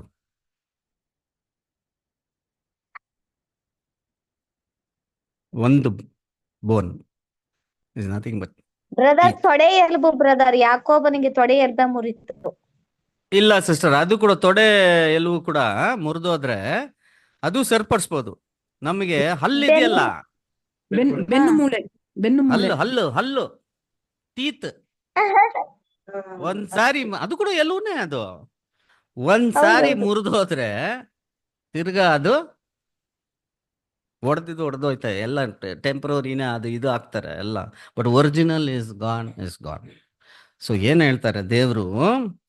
ಅವರು ಏನು ಹೇಳ್ತಾರೆ ಅಂತ ಹೇಳಿದ್ರೆ, ಈ ಇದನ್ನ ಮಾತ್ರ ನೂತನ ಸೃಷ್ಟಿಗೆ ನೀನಿದ್ದ ಬೇರೆ ಎಲುಬುಗಳೆಲ್ಲ ಮುರಿದೋದ್ರೆ ಸರಿಯಾಗುತ್ತೆ, ನೀನ್ ಏನ್ ಜೋಪಾನವಾಗಿ ಇರ್ಬೇಕು ಅಂತ ಹೇಳಿದ್ರೆ ನಿನ್ನ ಹಲ್ಲು ಮುರಿಬಾರದು, ಜಾಗ್ರತೆಯನ್ನ ನೋಡ್ಕೋಬೇಕು ನೀನು.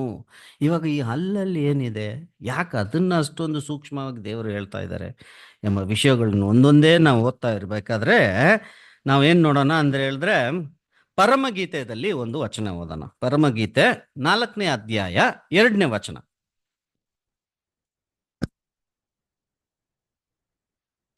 ನಿನ್ನ ಹಲ್ಲುಗಳು ಹ್ಮ್ ತೊಳೆಯಲ್ಪಟ್ಟು ಉಣ್ಣೆ ಕತ್ತರಿಸಿಕೊಂಡ ಕೂಡಲೇ ಹ್ಮ್ ಯಾವುದೂ ತನ್ನ ಜೊತೆಯನ್ನು ಕಳೆದುಕೊಳ್ಳದೆ ಜೋಡಿಯಾಗಿ ಮೇಲಕ್ಕೆ ಬರುವ ಕುರಿಮಂದೆಯ ಹಾಗಿವೆ.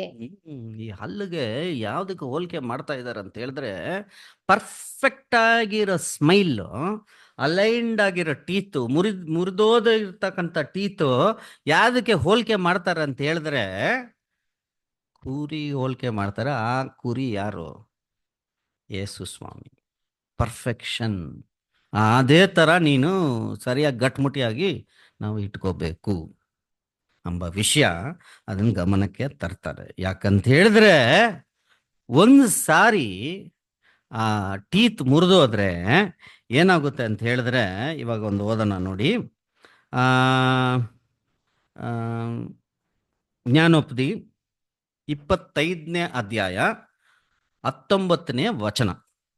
ಜ್ಞಾನೋಕ್ತಿ 25ನೇ ಅಧ್ಯಾಯ 19ನೇ ವಚನ. ಇದ್ರ ಬಗ್ಗೆ ಇವಾಗ ಸೂಕ್ಷ್ಮವಾಗಿ ವಿಷಯ ಅಲ್ಲಿದೆ ನೋಡಿ, ಇಂಪಾರ್ಟೆನ್ಸ್ ಆಗಿ ಗಮನಿಸಿ ಈ ವಾರ್ತೆಯಲ್ಲಿ. ಕಷ್ಟ ಕಾಲದಲ್ಲಿ ಹ್ಮ್ ದ್ರೋಹಿಯಲ್ಲಿಡುವ ನಂಬಿಕೆಯು ಹ್ಮ್ ಮುರುಕ ಹಲ್ಲು, ಹ್ಮ್ ಜಾರುವ ಕಾಲು. ಈ ದ್ರೋಹಿ ಆಗ್ಬಿಟ್ರೆ ಏನದು? ಮುರಿದೋಗಿರೋ ಹಲ್ಲಿಗೆ ಒಂದು ಹೋಲಿಕೆ ಮಾಡಿದ್ದಾರೆ. ಇದರ ಯಾರಾದ್ರೂ ದ್ರೋಹಿ ಆಗಿದ್ರಾ? Perfect sister. ಯೇಸು ಸ್ವಾಮಿ ಜೊತೆಯಲ್ಲೇ ಇದ್ದ ಒಂದು 12 ಮಂದಿ ಶಿಷ್ಯರಲ್ಲಿ ಒಬ್ಬನಾದ ಯೂದಾಸ್ ಏನ್ ಮಾಡ್ಬಿಟ್ಟ? ದ್ರೋಹಿ ಆಗ್ಬಿಟ್ಟ.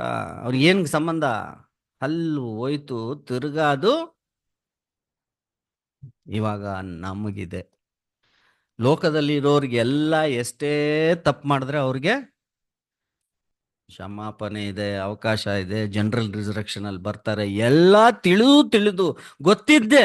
ಯೇಸು ಸ್ವಾಮಿದಲ್ಲಿ 3.5 ವರ್ಷ ಯಹೂದಾಸ್ ಇದ್ದಂಗೆ ನಾವು ಯೇಸು ಸ್ವಾಮಿಯಲ್ಲಿ ಪುನರುದ್ಧಾನವಾಗಿ ಒಂದು ಒಡನ್ಬಡಿಕೆ ಮಾಡಿ, ಸತ್ಯ ಕಾಲದಲ್ಲಿ ಎಷ್ಟೋ ಮಂದಿ ಪ್ರವಾದಿಗಳಿಗೆ ಸತ್ಯಗಳ ವಿಷಯ ಗೊತ್ತಿರಲಿಲ್ಲ. ದಾನಿಯಲ್ಗೆ ಗೊತ್ತಿರಲಿಲ್ಲ. ದಾನಿಯಲ್ ಪುಸ್ತಕದಲ್ಲಿ 12ನೇ ಅಧ್ಯಾಯದಲ್ಲಿ ದಾನಿಯಲಲ್ಲಿ ಏನ್ ಹೇಳ್ತಾರೆ? ದಾನಿಯಲ್ಗೆ ಕೇಳ್ಬೇಕಾದ್ರೆ ಇನ್ ಮುಂದೆ ಹೆಂಗೆ ಯಾಕಂತೆ, ನೀನು ಬೇಕಾಗಿಲ್ಲ ಈ ವಿಷಯ ಅಲ್ಲ, ನೀನು ಬೇಡದೇ ಇರೋ ವಿಷಯ ಎಲ್ಲ ಕೇಳ್ಬೇಡ, ನೀನು ಬರ್ದಿದ್ ಸಾಕು, ಅದನ್ನ ಮುಚ್ಚಿ ಬಿಡು, ಹಳೆ ಕಾಲದಲ್ಲಿ ನಾನು ಅದನ್ನ ತೆಗಿತೀನಿ.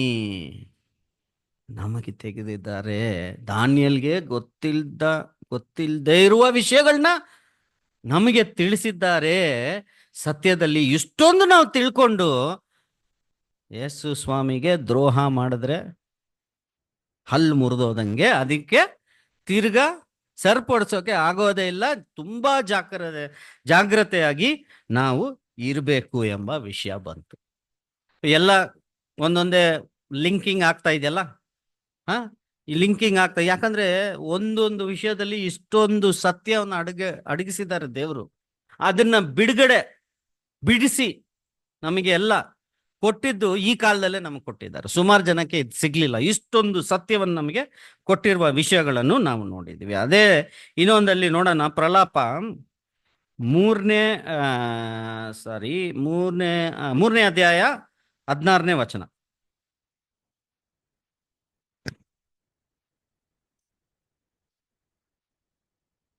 ನನ್ನ ಹಲ್ಲುಗಳನ್ನು ನುರುಜುಗಲ್ಲಿನಿಂದ ಮುರಿದು ಬಿಟ್ಟು ನನ್ನನ್ನು ಬೂದಿಯಲ್ಲಿ ಕುಕ್ಕರಿಸ ಮಾಡಿದ್ದಾನೆ. ಏನ್ ಮಾಡ್ತಾರೆ? ದೇವ್ರ ಹತ್ರ ನಾವು ಟೈಮ್ ಕೊಡ್ತಾನೆ ಇರ್ತಾರೆ. ಒಂದಷ್ಟೇ ಟೈಮ್ ಅಲ್ಲಿ ಎಲ್ಲಾ ಕೊಟ್ಟು ನಿನ್ಗೆ ದ್ರೋಹ ಅಂದ್ರೆ ಏನು? ದ್ರೋಹ ಮಾಡೋದು ಅಂತ ಹೇಳಿದ್ರೆ, ತಪ್ಪು ಮಾಡೋದು ಅಂತ ಹೇಳಿದ್ರೆ ವ್ಯತ್ಯಾಸ ಇದೆ. ದ್ರೋಹ ಅಂತ ಹೇಳಿದ್ರೆ ಎಲ್ಲ ನನ್ನ ಬಗ್ಗೆ ನಿನಗೆ ಗೊತ್ತಿದ್ದು ನೀನು ಬೇಕಂತ ಮಾಡ್ತಕ್ಕಂಥವ್ರಿಗೇನೆ ನೀನು ದ್ರೋಹ ಮಾಡೋದು ಅಂತ ಹೇಳೋದು. ಆ ಥರ ನಾವು ಮಾಡಿದ್ರೆ ಏನ್ ಮಾಡ್ತಾರೆ? ಸುಟ್ಟು ಏನ್ ಮಾಡ್ತಾರೆ? ನನ್ನನ್ನು ಬೂದಿಯಲ್ಲಿ ಕುಕ್ಕರಿಸ ಮಾಡಿ ಬೂದಿಯಲ್ಲಿ ಏನ್ ಮಾಡ್ತಾರೆ?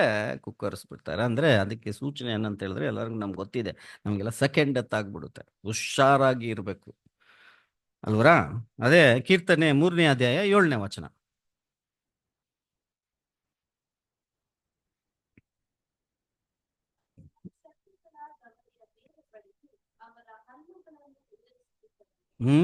ಇವರು ಕೀರ್ತನೆಯಲ್ಲಿ ಬರ್ತಾರೆ, ನನಗೆ ದಾವಿದ ರಾಜ ಬರಿಬೇಕಾದ್ರೆ ಏನ್ ಹೇಳ್ತಾರೆ? ನನಗೆ ಬರ್ತಕ್ಕಂಥ ಒಂದು ಶತ್ರುಗಳನ್ನ ನೀನ್ ಯಾವ ರೀತಿ ಮಾಡ್ಬೋದು? ಪೂರ್ತಿ ಭಸ್ಮ ಮಾಡು ಅಂತ ಹೇಳ್ತಾರೆ.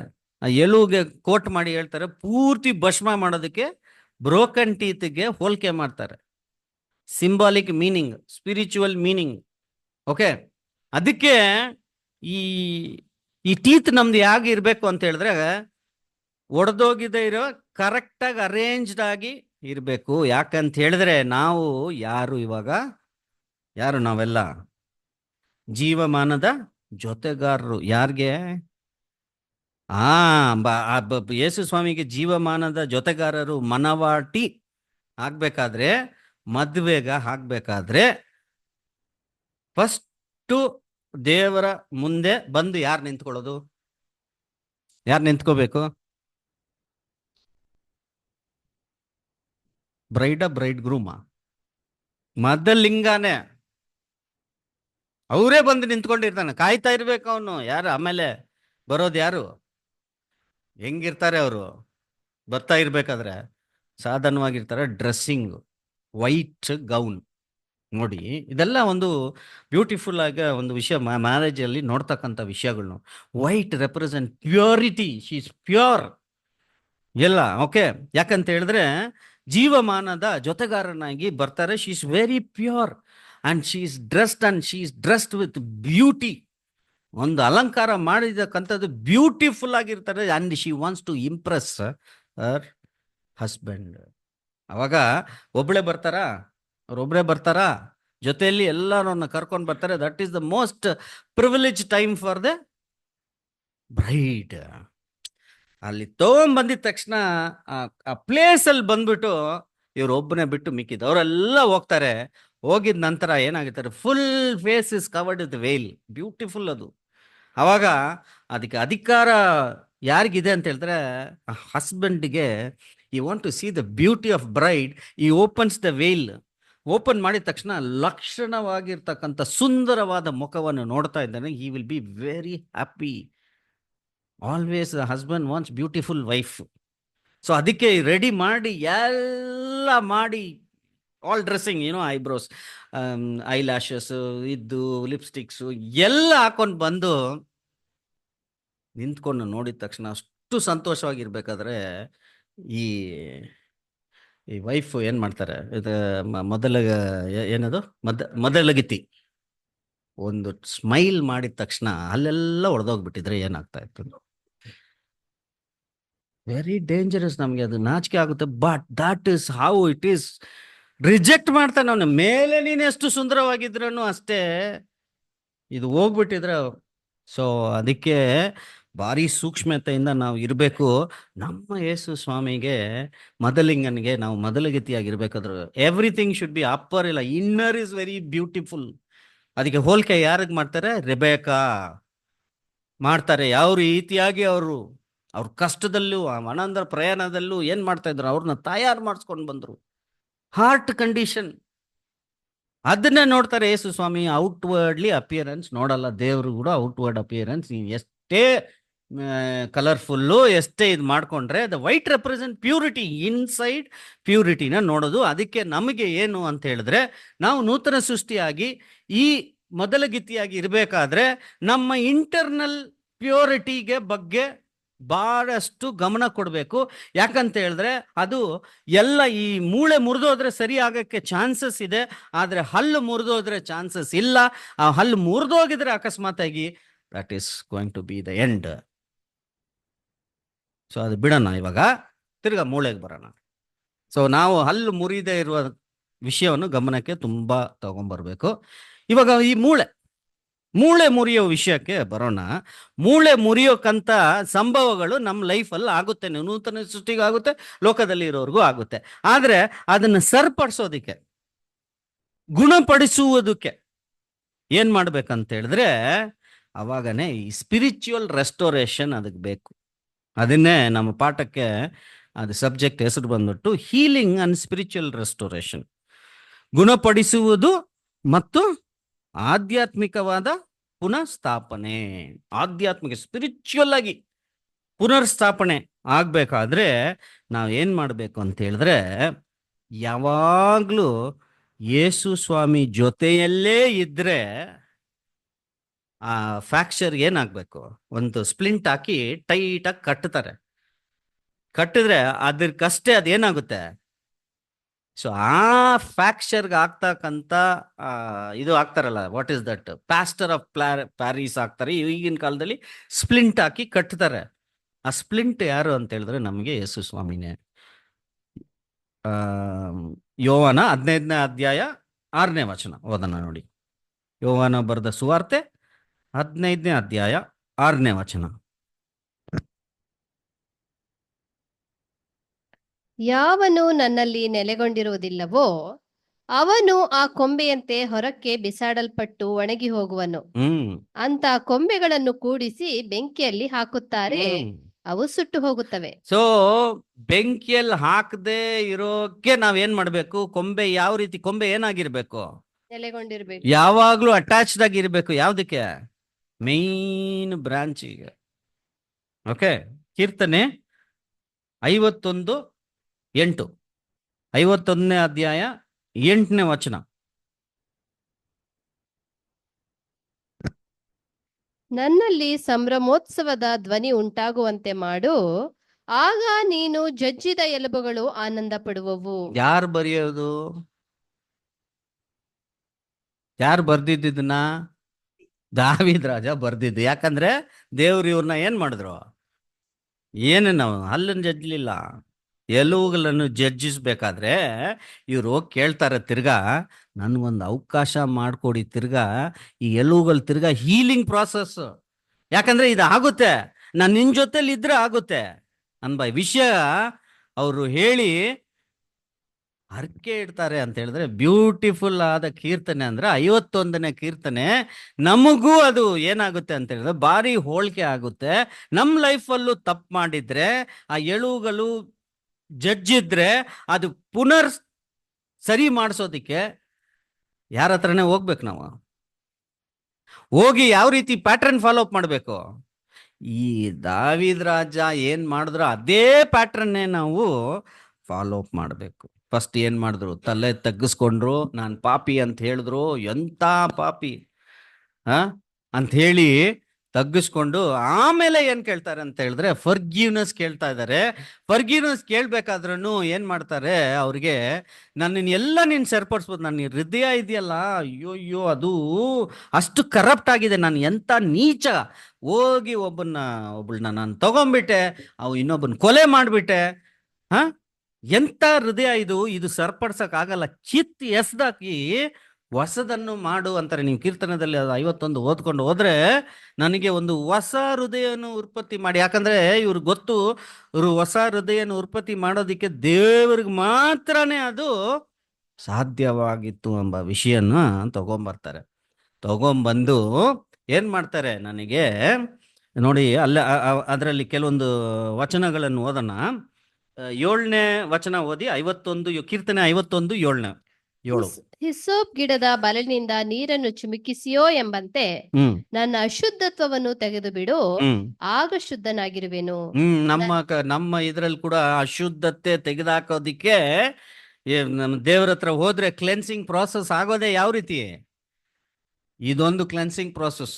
ಈ ಸೋಪ್ ಗಿಡ ಒಂದು ಬಂಚ್, ಅದು ಯಾವ ರೀತಿ ಆಗಿರುತ್ತೆ? ಯಾಕೆ ಈ ಸೋಪ್ ಗಿಡ?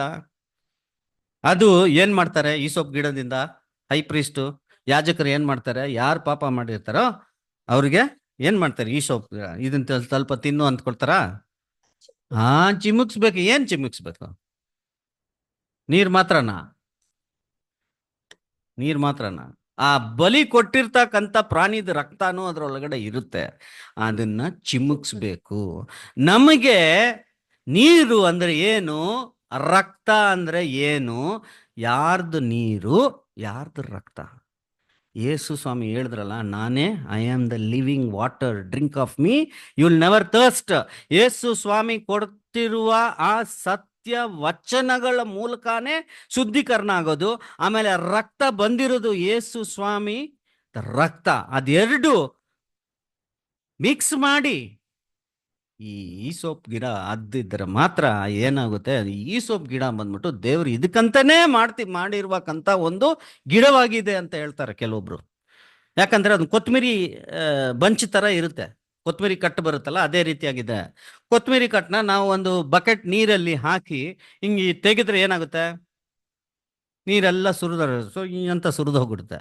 ಆದ್ರೆ ಈ ಸೋಪ್ ಗಿಡ ಹಂಗಿಲ್ಲ. ಒಂದ್ಸರಿ ಹಿಂಗ್ ಹದ್ದಿ ತಗೊಂಡ್ರೆ ಆ ಬಕೆಟ್ ಅಲ್ಲಿ ನೀರೆಲ್ಲ ಖಾಲಿ ಆಗಿಬಿಡುತ್ತೆ, ಇದ್ರಲ್ಲೆಲ್ಲ ಹಂಗೆ ಅಂಟ್ಕೊಳ್ಳುತ್ತಂತೆ ಅದು. ಆವಾಗ ನೀವು ಚಿಮ್ಕ್ಸಿದ್ರೆ ಫುಲ್ ಅದು ಮೇಲೆ ಬೀಳುತ್ತೆ. ಸೊ ಅದೇ ರೀತಿಯಾಗಿ ನಮಗೂ ನಮ್ಮ ಲೈಫಲ್ಲಿ ಕ್ಲೆನ್ಸಿಂಗ್ ಪ್ರಾಸೆಸ್ ಹಾಗೆ ಆಗುತ್ತೆ. ನಾವೇನು ಅಷ್ಟೊಂದು ಇದು ಅಲ್ಲ. ಯೇಸು ಸ್ವಾಮಿ ಇದಕ್ಕೆಲ್ಲ ನಮಗೆ ಒಂದು ವಿಶೇಷವಾದ ಒಂದು ಮಾರ್ಗ ತೋರಿಸಿದ್ದಾರೆ. ಏನಂದ್ರೆ ನಮ್ಮ ತಪ್ಪಿನ ಹೊರಗಡೆ ಬರೋದಕ್ಕೆ ದೇವ್ರ ಹತ್ರ ನಾವು ಹೋಗಿ ಅಟ್ಯಾಚ್ಡ್ ಆಗಿ ಇರಬೇಕು. ನಮ್ಮಿಂದ ದೇವರು ಹೋಗ್ತಾರೆ, ಇಲ್ಲ ನಾವು ದೇವರಿಂದ ದೂರ ಹೋಗ್ತೀವ? ದೇವರು ಯಾವಾಗಲೂ ನಮ್ಮಿಂದ ದೂರ ಹೋಗಲ್ಲ, ನಾವೇ ದೂರ ಹೋಗೋದು. ಯಾವಾಗ ದೂರ ಹೋಗ್ತೀವಿ, ಯಾವಾಗ ಹತ್ರ ಬರ್ತೀವಿ, ಅದೇ ಯಾವಾಗ ಅಂತ ಹೇಳೋದು. ಸಂಡೇಸಲ್ಲಿ ಭಾರಿ ಹತ್ರ, ಸ್ಯಾಟರ್ಡೇಸಿಂದ ಸ್ಟಾರ್ಟ್, ಸಂಡೇ ಹತ್ರ, ಮಂಡೇ ಟ್ಯೂಸ್ಡೇ ವೆನಸ್ಡೇ ಫುಲ್ ಲೋಕದಕ್ಕೆ ಒಳಗಡೆ ಹೋಗಿ ಮುಳುಗಿ ಬರ್ತೀವಿ. ಆಮೇಲೆ ಡೈಲಿ ಮಾರ್ನಿಂಗ್ ದೇವ್ರ ಜೊತೆಯಲ್ಲಿ ಬೆಳಗ್ಗೆಯಿಂದ ಸಾಯಂಕಾಲ ನೈಟ್ ತನಕ ದೂರ. ಯಾಕಂತ ಹೇಳಿದ್ರೆ 2 ಕಮಾಂಡ್ಮೆಂಟಲ್ಲಿ ಫಸ್ಟ್ ಕಮಾಂಡ್ಮೆಂಟ್ ಈಸಿ ಅಲ್ವಾ? ದೇವರಿಗೆ ಲವ್ ಮಾಡ್ಬೋದು, ಬಾರಿ ಈಸಿ. ಸೆಕೆಂಡ್ ಕಮಾಂಡ್ಮೆಂಟೇ ಕಷ್ಟ. ಕೆಲಸ ಮಾಡೋರ್ಕರ ಎಲ್ಲರೂ ಲವ್ ಮಾಡ್ತಾ ಇದ್ದೀರಾ ನೀವು? ಸ್ಕೂಲಲ್ಲಿರೋ ಟೀಚರ್ಸ್ನೆಲ್ಲ ಲವ್ ಮಾಡ್ತಾರೆ ಕೇಳಿ. ನಮ್ಮ ಬಾಸ್ನ ಲವ್ ಮಾಡ್ತೀವ? ನಮ್ಮ ಪಕ್ಕದಲ್ಲಿರೋ ನೇಬರ್ಗಳು ಕಸ ಗುಡಿಸಿ ಪಕ್ಕದ ಕಾಂಪೌಂಡಲ್ಲಿ ಹಾಕ್ಬಿಡ್ಬೇಕು. ನಮ್ಮ ಕಾಂಪೌಂಡ್ ನೀಟಾಗಿರ್ಬೇಕು, ಅವ್ರ ಕಾಂಪೌಂಡ್ ಏನಾದರೂ ಹೋಗ್ಲಿ. ಅದು ಹುಟ್ಟುಗುಣ. ದೂರ ಆಗ್ತೀವಿ, ಹತ್ರ ಅದಕ್ಕೆ ಅಟ್ರಾಕ್ಷನ್ ಮಾಡೋದಂದ್ರೆ ನೈಟ್ ಪ್ರೇಯರಲ್ಲಿ ಒಬ್ಬಂಟಿಯಾಗಿ ಪ್ರೇಯರ್ ಮಾಡ್ತೀವಲ್ಲ, ಅವಾಗ ಏನಾಗುತ್ತೆ, ನೀ ಇದೆಲ್ಲ ಮಾಡ್ದಿಯಲ್ಲ ಅಂತ ಒಂದು ಪ್ರೊವೋಕಿಂಗ್ ಆಗ್ಬೇಕಾದ್ರೆ ಏನಾಗುತ್ತೆ, that is very good thing. ಅದಕ್ಕೆ ದೇವ್ರ ಜೊತೆ ಹತ್ರ ಹೋದ್ರೆ ಅವರು ಅದೇನು ಮಾಡ್ತಾರೆ, ಕ್ಷಮಿಸ್ತಾರೆ. ತಿರ್ಗಾ ಪಾಪದಲ್ಲಿ ಹೋಗ್ತಾರೆ, ಕ್ಷಮಿಸ್ತಾರೆ. ತಿರ್ಗಾ ಅದು ರಿಪೀಟ್ ಆಗಿ ಒಂದು ದಿವಸ ಏನೋ ಸ್ಟಾಪ್ ಮಾಡ್ತೀವಿ. It is a process, it will take a longer time. So ಆ ಥರ ಇರಬೇಕಾದ್ರೆ ನಾವೇನು ಮಾಡ್ಬೇಕಂದ್ರೆ ದೇವರ ಜೊತೆಯಲ್ಲೇ ಇರಬೇಕು. ಈ ಮೂಳೆ ಮುರಿದೋದ್ರೆ ಜೊತೆಯಲ್ಲೇ ಇದ್ರೆ ಮಾತ್ರ ಹೀಲಿಂಗ್ ಪ್ರಾಸೆಸ್ ಸ್ಟಾರ್ಟ್ ಆಗುತ್ತೆ. ಅದೇ ಥರ ಇನ್ನೊಂದು ಹೇಳಿ, ಇದು ರೆಡಿ ಆಗಿದ ತಕ್ಷಣ ಏನಾಗುತ್ತೆ, ನಾವು ಇನ್ನೊಂದು ವಿಷಯಕ್ಕೂ ಯೂಸ್ ಆಗ್ಬೋದು. ಅದು ಯಾರು ಹೇಳ್ತಾರೋ ಅದೇ ಕೀರ್ತನೆಯಲ್ಲಿ ದಾವೀದ ರಾಜನೇ ಹೇಳ್ತಾರೆ. 51 ಕೀರ್ತನೆ 51 9 10 11 12 ಓದ್ಬಿಡೋಣ ನೋಡಿ. ನನ್ನ ದೋಷಕ್ಕೆ ವಿಮುಖನಾಗು, ನನ್ನ ಪಾಪಗಳನ್ನೆಲ್ಲ ಅಳಿಸಿಬಿಡು. ದೇವರೇ, ನನ್ನಲ್ಲಿ ಶುದ್ಧ ಹೃದಯವನ್ನು ನಿರ್ಮಿಸು, ನನಗೆ ಸ್ಥಿರ ಚಿತ್ತವನ್ನು ಅನುಗ್ರಹಿಸಿ ನನ್ನನ್ನು ನೂತನಪಡಿಸು. ನಿನ್ನ ಸನ್ನಿಧಿಯಿಂದ ನನ್ನನ್ನು ತಳ್ಳಬೇಡ, ನಿನ್ನ ಪರಿಶುದ್ಧಾತ್ಮವನ್ನು ನನ್ನಿಂದ ತೆಗೆಯಬೇಡ. ನಿನ್ನ ರಕ್ಷಣಾನಂದವನ್ನು ನಾನು ತಿರುಗಿ ಅನುಭವಿಸುವಂತೆ ಮಾಡು. ನನ್ನಲ್ಲಿ ಸಿದ್ಧ ಮನಸ್ಸನ್ನು ಹುಟ್ಟಿಸಿ ನನಗೆ ಆಧಾರನಾಗು. ಏನು ಹೇಳ್ತಾರಂತ ಹೇಳಿದ್ರೆ, ಇಷ್ಟು ವಿಷಯ ಹೃದಯದಿಂದ ಎಲ್ಲ ಹೇಳ್ಕೊಂಡು ಬಂದು ನನ್ನ ಶುದ್ಧೀಕರಣ ಮಾಡಿ, ಒಂದು ವಿಷಯ ಗಮನಕ್ಕೆ ನೀವು ತಂದರೋ ಇಲ್ವೋ ಗೊತ್ತಿಲ್ಲ. ಅದರಲ್ಲಿ ಏನು ಹೇಳ್ತಾರೆ ಅಂತ ಹೇಳಿದ್ರೆ, ಇದೆಲ್ಲ ಮಾಡಿದ್ಮೇಲೆ ನಾನು ಏನಾಗ್ತೀನಿ, ನಾನು ಶುದ್ಧ ಆಗ್ಬಿಡ್ತೀನಿ. ಆಮೇಲೆ ಏನ್ ಮಾಡ್ತೀನಿ ನಾನು ಅಂತ ಹೇಳಿದ್ರೆ, ಆಗ ನಿನ್ನ ಮಾರ್ಗವನ್ನು ದ್ರೋಹಿಗಳಿಗೆ ಬೋಧಿಸುವೆನು, ಪಾಪಿಗಳು ನಿನ್ನ ಕಡೆಗೆ ತಿರುಗಿಕೊಳ್ಳುವರು. ಇದು ಮಾತು. ನಾವು ಮಾಡಿರೋಕ್ಕಂಥ ತಪ್ಪುಗಳು ಎಷ್ಟೊಂದಿದೆ. ಆ ತಪ್ಪೆಲ್ಲ ಏನ್ ಮಾಡ್ತೀವಿ ನಾವು, ಸೀಕ್ರೆಟ್ ಸಿನ್ಸ್, ಸೀಕ್ರೆಟ್ ಬುಕ್ಕಲ್ಲಿ ಬರೆದು ಯಾರಿಗೂ ಹೇಳಲ್ಲ. ಏನು, ಈವನ್ ಲೈಫ್ ಪಾರ್ಟ್ನರ್ಗೂ ಹೇಳಲ್ಲ ನಾವು. ಕರೆಕ್ಟಾ? ಸೀಕ್ರೆಟ್ ಸಿನ್ ನಾನು ನನ್ನ ಬಗ್ಗೆನೇ ಮಾತಾಡೋದು, ನಿಮ್ಮ ಬಗ್ಗೆ ಅಲ್ಲ. ಇಲ್ಲ, ನಾನು ನನ್ನ ಬಗ್ಗೆನೇ ಸೀಕ್ರೆಟ್ ಸಿನ್ ಮಾಡ್ತೀನಿ, ಲೈಫ್ ಪಾರ್ಟ್ನರ್ಗೂ ಹೇಳಲ್ಲ ಅಲ್ವಾ? ಆದರೆ ಈ ದಾವೀದ್ ರಾಜ ಏನು ಮಾಡ್ಬಿಟ್ರು, ಎಂಥ ಪಾಪಿ, ಒಂದು ರಾಜ ಮಾಡ್ತಕ್ಕಂಥ ಪಾಪಿ ಪಾಪ ರಾಜ್ಯಕ್ಕೆ ಗೊತ್ತಾದರೆ ಎಷ್ಟೊಂದು ಅವಮಾನ ಇವನಿಗೆ. ನಾನು ಮಾಡಿರೋಕ್ಕಂಥ ತಪ್ಪು ನನ್ನ ಪಾರ್ಟ್ನರ್ಗೆ ಹೇಳಿದ್ರೇ ಎಷ್ಟೊಂದು ಅವಮಾನ ಆಗುತ್ತೆ ನನಗೆ. ಪಕ್ಕದ ಮನೆಗೆ ಗೊತ್ತಾಗಬಾರ್ದು, ಗುಟ್ಟಾಗಿ ಇಟ್ಕೊಂತೀವಿ, ಯಾಕಂದ್ರೆ ಅವಮಾನ ಪಕ್ಕದ ಮನೆಗೆ ಗೊತ್ತಾದ್ರೆ. ಆದರೆ ದಾವೀದ್ ರಾಜ ಏನು ಮಾಡ್ತಾರೆ, ಇದನ್ನು ಒಂದು ಗೀತೆಯಾಗಿ ಬರೆದು ಹಾಡಿ, ನಾನು ಮಾಡಿರೋ ತನಕಂತ ಇಷ್ಟು ನೀಚ್ ಕೆಲಸ ಫುಲ್ ರಾಜ್ಯಕ್ಕೆ ಗೊತ್ತಾಗ್ಲಿ, ನನ್ನಿಂದ ಪಟ್ಟಿರುವ ನನ್ನ ಅವಸ್ಥೆ, ನನ್ನ ಕುಟುಂಬದಲ್ಲಿ ಆಗಿರ್ತಕ್ಕಂಥ ಅವಸ್ಥೆ ಏನು, ಅವ್ರ ಬಾಳಲ್ಲಿ ನೆಮ್ಮದಿ ಇತ್ತಾ? ದಾವೀದ್ ರಾಜನ ಬಾಳಲ್ಲಿ ವೈಫ್, ಎಷ್ಟೊಂದು ವೈಫ್ ಇದ್ರು, ಒಂದು ವೈಫ್ ಇನ್ನೊಂದು ವೈಫ್ ನೆಮ್ಮದಿಯಾಗಿದ್ರಾ? ಇವ್ರ ವೈಫ್ ಇವ್ರ ಮಗ ಅವ್ರ ಮಗಳನ್ನ ಕೆಡಿಸ್ಬಿಟ್ರು, ಇನ್ನು ಇವ್ರ ಮಗ ಅವನ ಮಗನ ಕೊಲೆ ಮಾಡಿಬಿಟ್ರು. ಇಬ್ರು ಮನೆಯದಲ್ಲೂ ಒಂದು ಶಾಂತಿ ಇತ್ತಾ? ಅರಮನೆ ಇತ್ತು, ಕಾಡಿಗೆ ಬರ್ತಾ ಇದ್ದಾರೆ, ಸ್ವಂತ ಮಗನೇ ಅಟ್ಟಿಸ್ಕೊಂಡು ಬರ್ತಾ ಇದ್ದಾನೆ, ಊಟ ಮಾಡೋದಿಕ್ಕೆ ಊಟ ಇಲ್ಲ. ಹುಚ್ಚನಾಗಿ ಕೂಡ ಕೆಲವೊಂದು ಟೈಮಲ್ಲಿ ಆಕ್ಟ್ ಮಾಡ್ತಾರೆ. Life is horrible after repentance. ಯಾಕಂತ ಹೇಳಿದ್ರೆ ತಪ್ಪು ಮಾಡಿದ್ರೆ ಶಿಕ್ಷೆ ಅನುಭವಿಸ್ಲೇಬೇಕು. ನೀನು ಎಂಥ ಶಿಕ್ಷೆ ಆದ್ರೂ ಕೊಡು. ಈ ಕೀರ್ತನೆದಲ್ಲೇ ಬರೀತಾರೆ, ನಿನಗೆ ನೀತಿ ಆಗೋ ಥರ ನಿನಗೆ ಏನು ಅನಿಸುತ್ತೋ ಆ ಶಿಕ್ಷೆನ ನಾನು ಕೊಡು, ನಾನು ತಗೊಳ್ತೀನಿ ಅಂತ ಹೇಳಿ ಇವನ್ನೆಲ್ಲ ಬರಿಬೇಕಾದ್ರೆ ಪೂರ್ತಿ ಇಸ್ರಾಯೇಲ್ಗೆ ಇವ್ರು ಮಾಡಿರುವಕ್ಕಂಥ, ಒಂದು ರಾಜನಾಗಿ ಇದ್ದು ಮಾಡಿರುವಕ್ಕಂಥ ನೀಚ ಕೆಲಸ ಬಿಡುಗಡೆ ಮಾಡಿ ಎಲ್ಲರಿಗೂ ತಿಳುವಳಿಸಿದ್ರು. ನಾವು ಮಾಡ್ತೀವ? ಮಾಡಿ ಒಂದು ಸಂಗೀತವಾಗಿ ಕೀರ್ತನೆಯಾಗಿ ಹಾಡಿ. ಯಾಕಂತ ಹೇಳಿದ್ರೆ ನನ್ನಿಂದ ಆಗಿರುವ ಅನುಭವಗಳು ಅವಳು ನೋಡಿ ನನ್ನಿಂದ ಕಲ್ತ್ಕೊಳ್ಳಿ. ಅವಾಗ ಏನ್ ಮಾಡ್ತಾರೆ, ಯಾರನ್ನ ಪಾಪಿ ಆಗಿರುವರು ತಿರುಗೋದಿಕ್ಕೆ ನಾನು ಒಂದು ಪಾಠವಾಗಿ ಇರ್ತೀನಿ ಅಂತ ಹೇಳ್ತಾರೆ. ಈ ಹೇಳಿದ್ರೆ ಮಾತ್ರ ಏನಾಗುತ್ತೆ ಅಂತ ಹೇಳಿದ್ರೆ ಅಟ್ಯಾಚಿಂಗ್ ಹೀಲಿಂಗ್ ಪ್ರಾಸೆಸ್ ಸ್ಟಾರ್ಟ್ ಆಗುತ್ತೆ. ಎಲುಬುಗಳು ತಿರ್ಗಾ ಟೀಚ್ ಟ್ರಾನ್ಸ್ಗ್ರೆಸರ್ಸ್ ದೈ ವೇ 13ನೇ ವಚನದಲ್ಲಿ ಅದು ಬರುತ್ತೆ ಅಲ್ವಾ ಸಿಸ್ಟರ್? 51:13 ವಚನದಲ್ಲಿ ಅದು ಬರುತ್ತೆ ನೋಡಿ. ಸೊ ಈ ರಿನ್ಯೂವಿಂಗ್ ಪ್ರಾಸೆಸ್ ಆಗ್ತಾ ಇರೋದು ಅಂತ ಹೇಳಿದ್ರೆ ಒಂದು ರೈಟ್ ಸ್ಪಿರಿಟ್ ಆಫ್ ಹೋಲಿನೆಸ್ ಅಲ್ಲಿ ಆಗುತ್ತೆ. ಅದು ಕೂಡ ನಾವು ನೋಡೋಣ. ಕೀರ್ತನೆ 51:9-10. ನನ್ನ ದೋಷಕ್ಕೆ ವಿಮುಖನಾಗು, ನನ್ನ ಪಾಪಗಳನ್ನೆಲ್ಲ ಅಳಿಸಿಬಿಡು. ದೇವರೇ, ನನ್ನಲ್ಲಿ ಶುದ್ಧ ಹೃದಯವನ್ನು ನಿರ್ಮಿಸು, ನನಗೆ ಸ್ಥಿರಚಿತ್ತವನ್ನು ಅನುಗ್ರಹಿಸಿ ನನ್ನನ್ನು ನೂತನಪಡಿಸು. ನೂತನವಾಗಿ ಮಾಡಕ್ಕೆ ಸಾಧ್ಯನಾ ಅಂತ ಹೇಳಿದ್ರೆ ದೇವ್ರಿಗೆ ಸಾಧ್ಯ. ಯಾಕೆ ಅಂತ ಹೇಳಿದ್ರೆ ಹಲ್ಲು ಮುರಿಲಿಲ್ಲ, ಆದ್ರೆ ಏನ್ ತಾನೇ ಮುರಿದಿದೆ, ಎಲುಬು ಮುರಿದಿದೆ. ಅದನ್ನ ಸರಿಪಡಿಸೋದಿಕ್ಕೆ ಇದು ಒಂದು ದಾರಿ.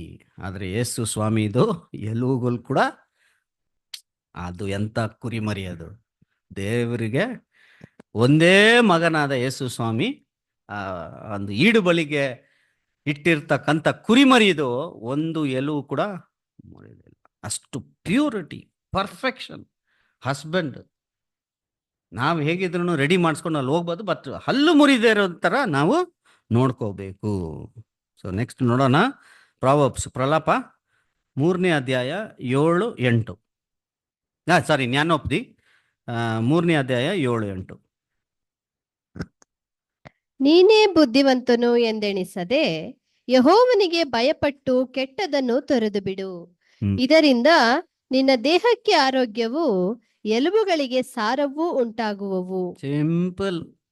ನಿನ್ಗೆ ಎಲುಬುಗಳು ರೆಡಿ ಆಗ್ಬೇಕಾದ್ರೆ ಏನ್ ಮಾಡ್ಬೇಕು?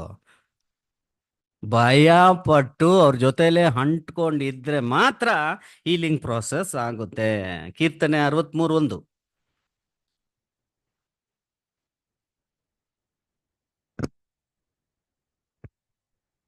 ದೇವರೇ, ನೀನೇ ನನ್ನ ದೇವರು, ನಾನು ನಿನ್ನ ದರ್ಶನವನ್ನು ಕುತೂಹಲದಿಂದ ಎದುರು ನೋಡುತ್ತೇನೆ.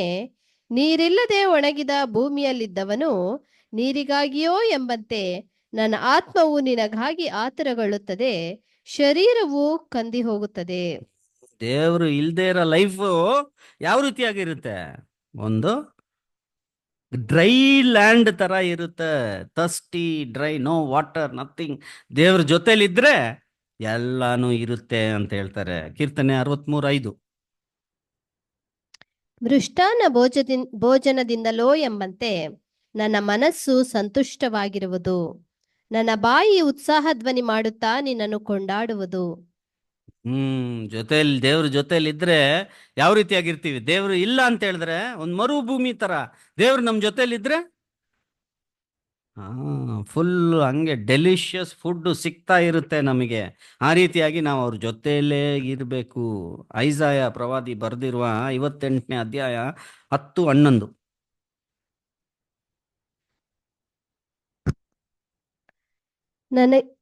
ನಿಮಗೆ ಪ್ರಿಯವಾದದ್ದನ್ನು ಹಸಿದವರಿಗೆ ಒದಗಿಸಿ ಕುಗ್ಗಿದವರ ಆಶೆಯನ್ನು ನೆರವೇರಿಸಿದರೆ ಆಗ ನಿಮಗೆ ಕತ್ತಲಲ್ಲಿ ಬೆಳಕು ಉದಯಿಸುವುದು, ನಿಮ್ಮ ಅಂಧಕಾರವು ಪರಿಹಾರವಾಗಿ ಮಧ್ಯಾಹ್ನವಾಗುವುದು, ಮತ್ತು ಯೆಹೋವನು ನಿಮ್ಮನ್ನು ನಿತ್ಯವೂ ನಡೆಸುತ್ತಾ ಮರುಭೂಮಿಯಲ್ಲಿಯೂ ನಿಮ್ಮ ಆತ್ಮವನ್ನು ತೃಪ್ತಿಗೊಳಿಸಿ ನಿಮ್ಮ ಎಲುಬುಗಳನ್ನು ಸಸಾರ ಮಾಡುವನು.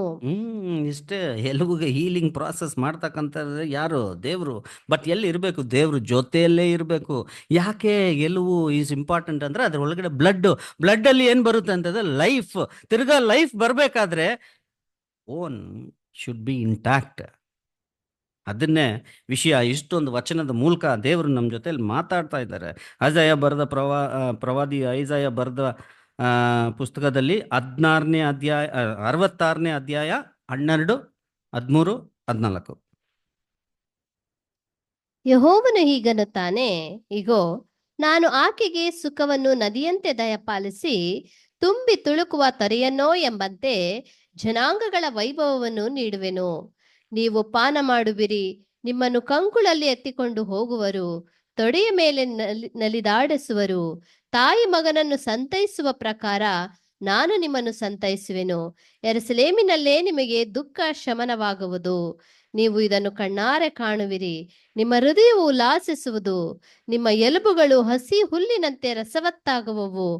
ಆಗ ಯೆಹೋವನು ತನ್ನ ಸೇವಕರ ಮೇಲೆ ಕೃಪಾಹಸ್ತವನ್ನು ವ್ಯಕ್ತಪಡಿಸಿ ತನ್ನ ಶತ್ರುಗಳ ಮೇಲೆ ರೋಷಗೊಳ್ಳುವನು. ನೋಡಿ ಯಾವಾಗ ಆಗುತ್ತೆ ಅಂತ ಹೇಳಿದ್ರೆ 1000 years ರೂಲಿಂಗ್ ಎಂಡ್ ಅಲ್ಲಿ the world will be in this condition. ಇಲ್ಲಿ ಫಸ್ಟ್ ಇಸ್ರಾಯೇಲ್ ಜನಾಂಗ ಮಾತ್ರ ಇವಾಗ ಬಂದ್ರು, ದ ಡ್ರೈ ಬೋನ್ಸ್ ತಿರ್ಗಾ ಇಸ್ರಾಯೇಲ್ ಬಂತು. ಎಂಡ್ ಅಲ್ಲಿ ಈ ಮನುಷ್ಯ ಕುಲ ಕಂಪ್ಲೀಟ್, ಆದಾಮ್ನಿಂದ ಬಂದಿರುವಕಂತ ಮನುಷ್ಯ ಕುಲ ಕಂಪ್ಲೀಟ್ ಏನಾಗುತ್ತೆ ಅಂತ ಹೇಳಿದ್ರೆ ಎಲುಬುಗಳಿಗೆ ಪುನರ್ಜನ್ಮ, ರಿಸರೆಕ್ಷನ್ ಟೈಮಲ್ಲಿ ಬಂದು ಅವ್ರಿಗೆ ರಿಸರೆಕ್ಷನ್ ಆಗಿದ ತಕ್ಷಣ ಏನಾಗುತ್ತೆ ಅಂತ ಹೇಳಿದ್ರೆ ಹೀಲಿಂಗ್ ಪ್ರಾಸೆಸ್ ಸ್ಟಾರ್ಟ್ ಆಗುತ್ತೆ. ಅವ್ರಿಗೆ ಅಲ್ಲೊಂದು ಹೀಲಿಂಗ್ ಪ್ರಾಸೆಸ್. ಆ ಹೀಲಿಂಗ್ ಪ್ರಾಸೆಸ್ ಆಗಿ ಅವರೆಲ್ಲ ದೇವ್ರ ಜೊತೆಲೇ ಇರ್ತಾರೆ. ಈಸಿ ಆಗಿರುತ್ತೆ, ಯಾಕಂದ್ರೆ ಅಲ್ಲಿ ಸೈತಾನನು ಇರಲ್ಲ. ಅವಾಗ ಈಸಿ ಪ್ರಾಸೆಸ್ ಆಗ್ಬೇಕಾದ್ರೆ ಫಸಲ್ ಯಾವ ರೀತಿ ಆಗಿರುತ್ತೆ? ಒಂದು ಗ್ರೀನರಿ ಬೆಳೆದಿರ್ತಕ್ಕಂಥ ಒಂದು ಲ್ಯಾಂಡಲ್ಲಿ ಹೋಗಿ ನೋಡಿದ್ರೆ ಆ ಥರ ಕ್ರಾಪ್ಸ್ ಬ್ಯೂಟಿಫುಲ್ ಆಗಿ ಇರಬೇಕಾದ್ರೆ, ರಿಚ್ ಮಿನರಲ್ಸ್ ಅಲ್ಲಿ ಎಲ್ಲ ನೀರಾವರಿ ಚೆನ್ನಾಗಿದ್ರೆ ಎಷ್ಟು ಗ್ರೀನರಿ ಆಗಿರುತ್ತೆ, ಫಲ ಕೊಡಬೇಕಂತ ವಿಷಯ. ಈ ದೇವರು ಈ ಲೋಕದಲ್ಲಿರುವ ಮನುಷ್ಯರಿಗೆ ಎಲ್ಲಾನು ಅವಾಗ ಆಗುತ್ತೆ. ಅದನ್ನ ನೀವು ಕಣ್ಣಾರೆ ನೋಡ್ತೀರಾ ಎಂಬ ಒಂದು ಪ್ರವಾದನೆಯನ್ನು ಬರೆದು ಅಲ್ಲಿ ಇಟ್ಟಿದ್ದಾರೆ. ಇಡಬೇಕಾದ್ರೆ ಇವೆಲ್ಲಾನು ನಮ್ಮ ಮನುಷ್ಯ ಕುಲದಲ್ಲಿ ಆಗೋ ವಿಷಯ ಬ್ರೇಕ್ ಆದರೆ ಸರಿಪಡಿಸ್ಕೋಬೋದು. ಆದರೆ ಯೇಸು ಸ್ವಾಮಿಗೆ ಬ್ರೇಕ್ ಆಗಲೇ ಇಲ್ಲ. ಅದಕ್ಕೆ ಅವ್ರು ನಮಗೆ ಮಾಸ್ಟರ್. ನಾವು ಯಾರನ್ನ ನೋಡಿ ಓಡಬೇಕು? ಹೆಬ್ರೆಯ 5ನೇ ಅಧ್ಯಾಯ 8ನೇ ವಚನ.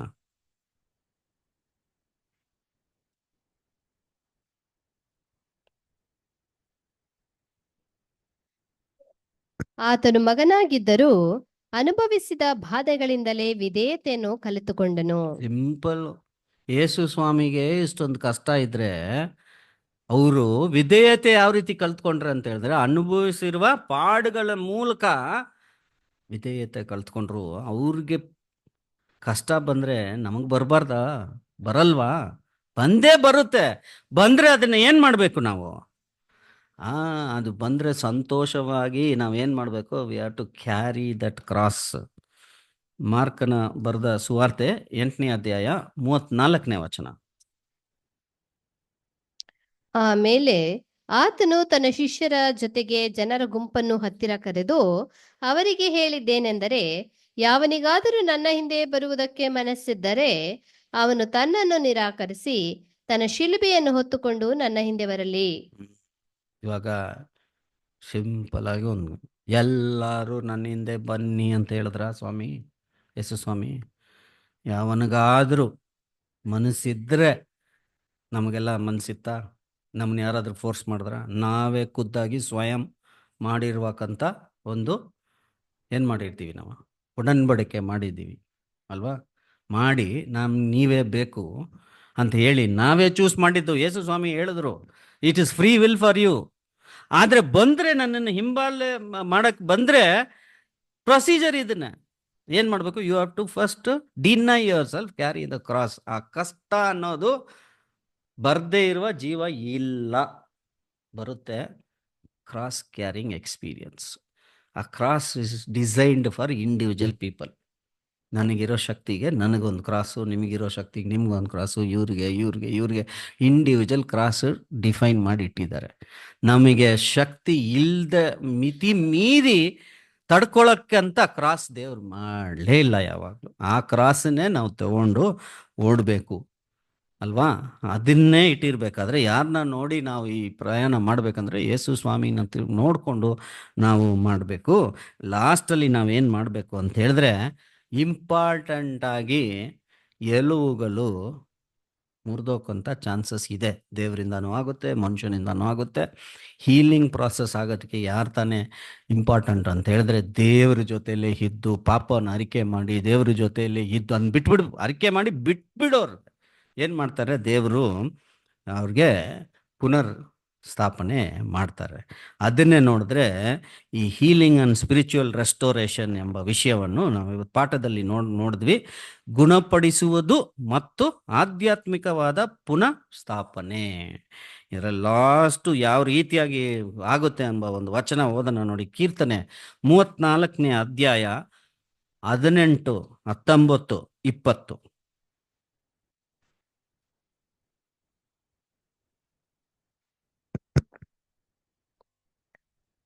ಮುರಿದ ಮನಸ್ಸುಳ್ಳವರಿಗೆ ಹ್ಮ್ ಯೆಹೋವನು ನೆರವಾಗುತ್ತಾನೆ. ಹ್ಮ್ ಕುಗ್ಗಿ ಹೋದವರನ್ನು ಉದ್ಧಾರ ಮಾಡುತ್ತಾನೆ. ಹ್ಮ್ ನೀತಿವಂತನಿಗೆ ಸಂಭವಿಸುವ ಕಷ್ಟಗಳು ಅನೇಕವಿದ್ದರೂ ಯೆಹೋವನು ಅವೆಲ್ಲವುಗಳಿಂದ ಅವನನ್ನು ಬಿಡಿಸುತ್ತಾನೆ. ಅಷ್ಟೇ ನೋಡಿ, ಎಷ್ಟೇ ಕಷ್ಟ ಬಂದರೂ ನೀತಿವಂತನಿಗೆ ಏನಾಗುತ್ತೆ? ಯೆಹೋವನು ಅವೆಲ್ಲವುಗಳಿಂದ ಅವನನ್ನು ಬಿಡಿಸುತ್ತಾನೆ ಎಂಬ ಒಂದು ವಿಶ್ವಾಸದಲ್ಲಿ ನಾವು ನಮ್ಮ ಓಟವನ್ನು ನೋಡೋಣ. ಇದು ಪಾಠ ನಮಗೆ ದೇವರು ಕೊಟ್ಟಿದ್ದಕ್ಕಾಗಿ ಅವರಿಗೆ ಕೃತಜ್ಞತೆ ಸಲ್ಲಿಸ್ಕೊಂಡು ಈ ಪಾಠವನ್ನು ಮುಗಿಸೋಣ. ಆಮೇನ್.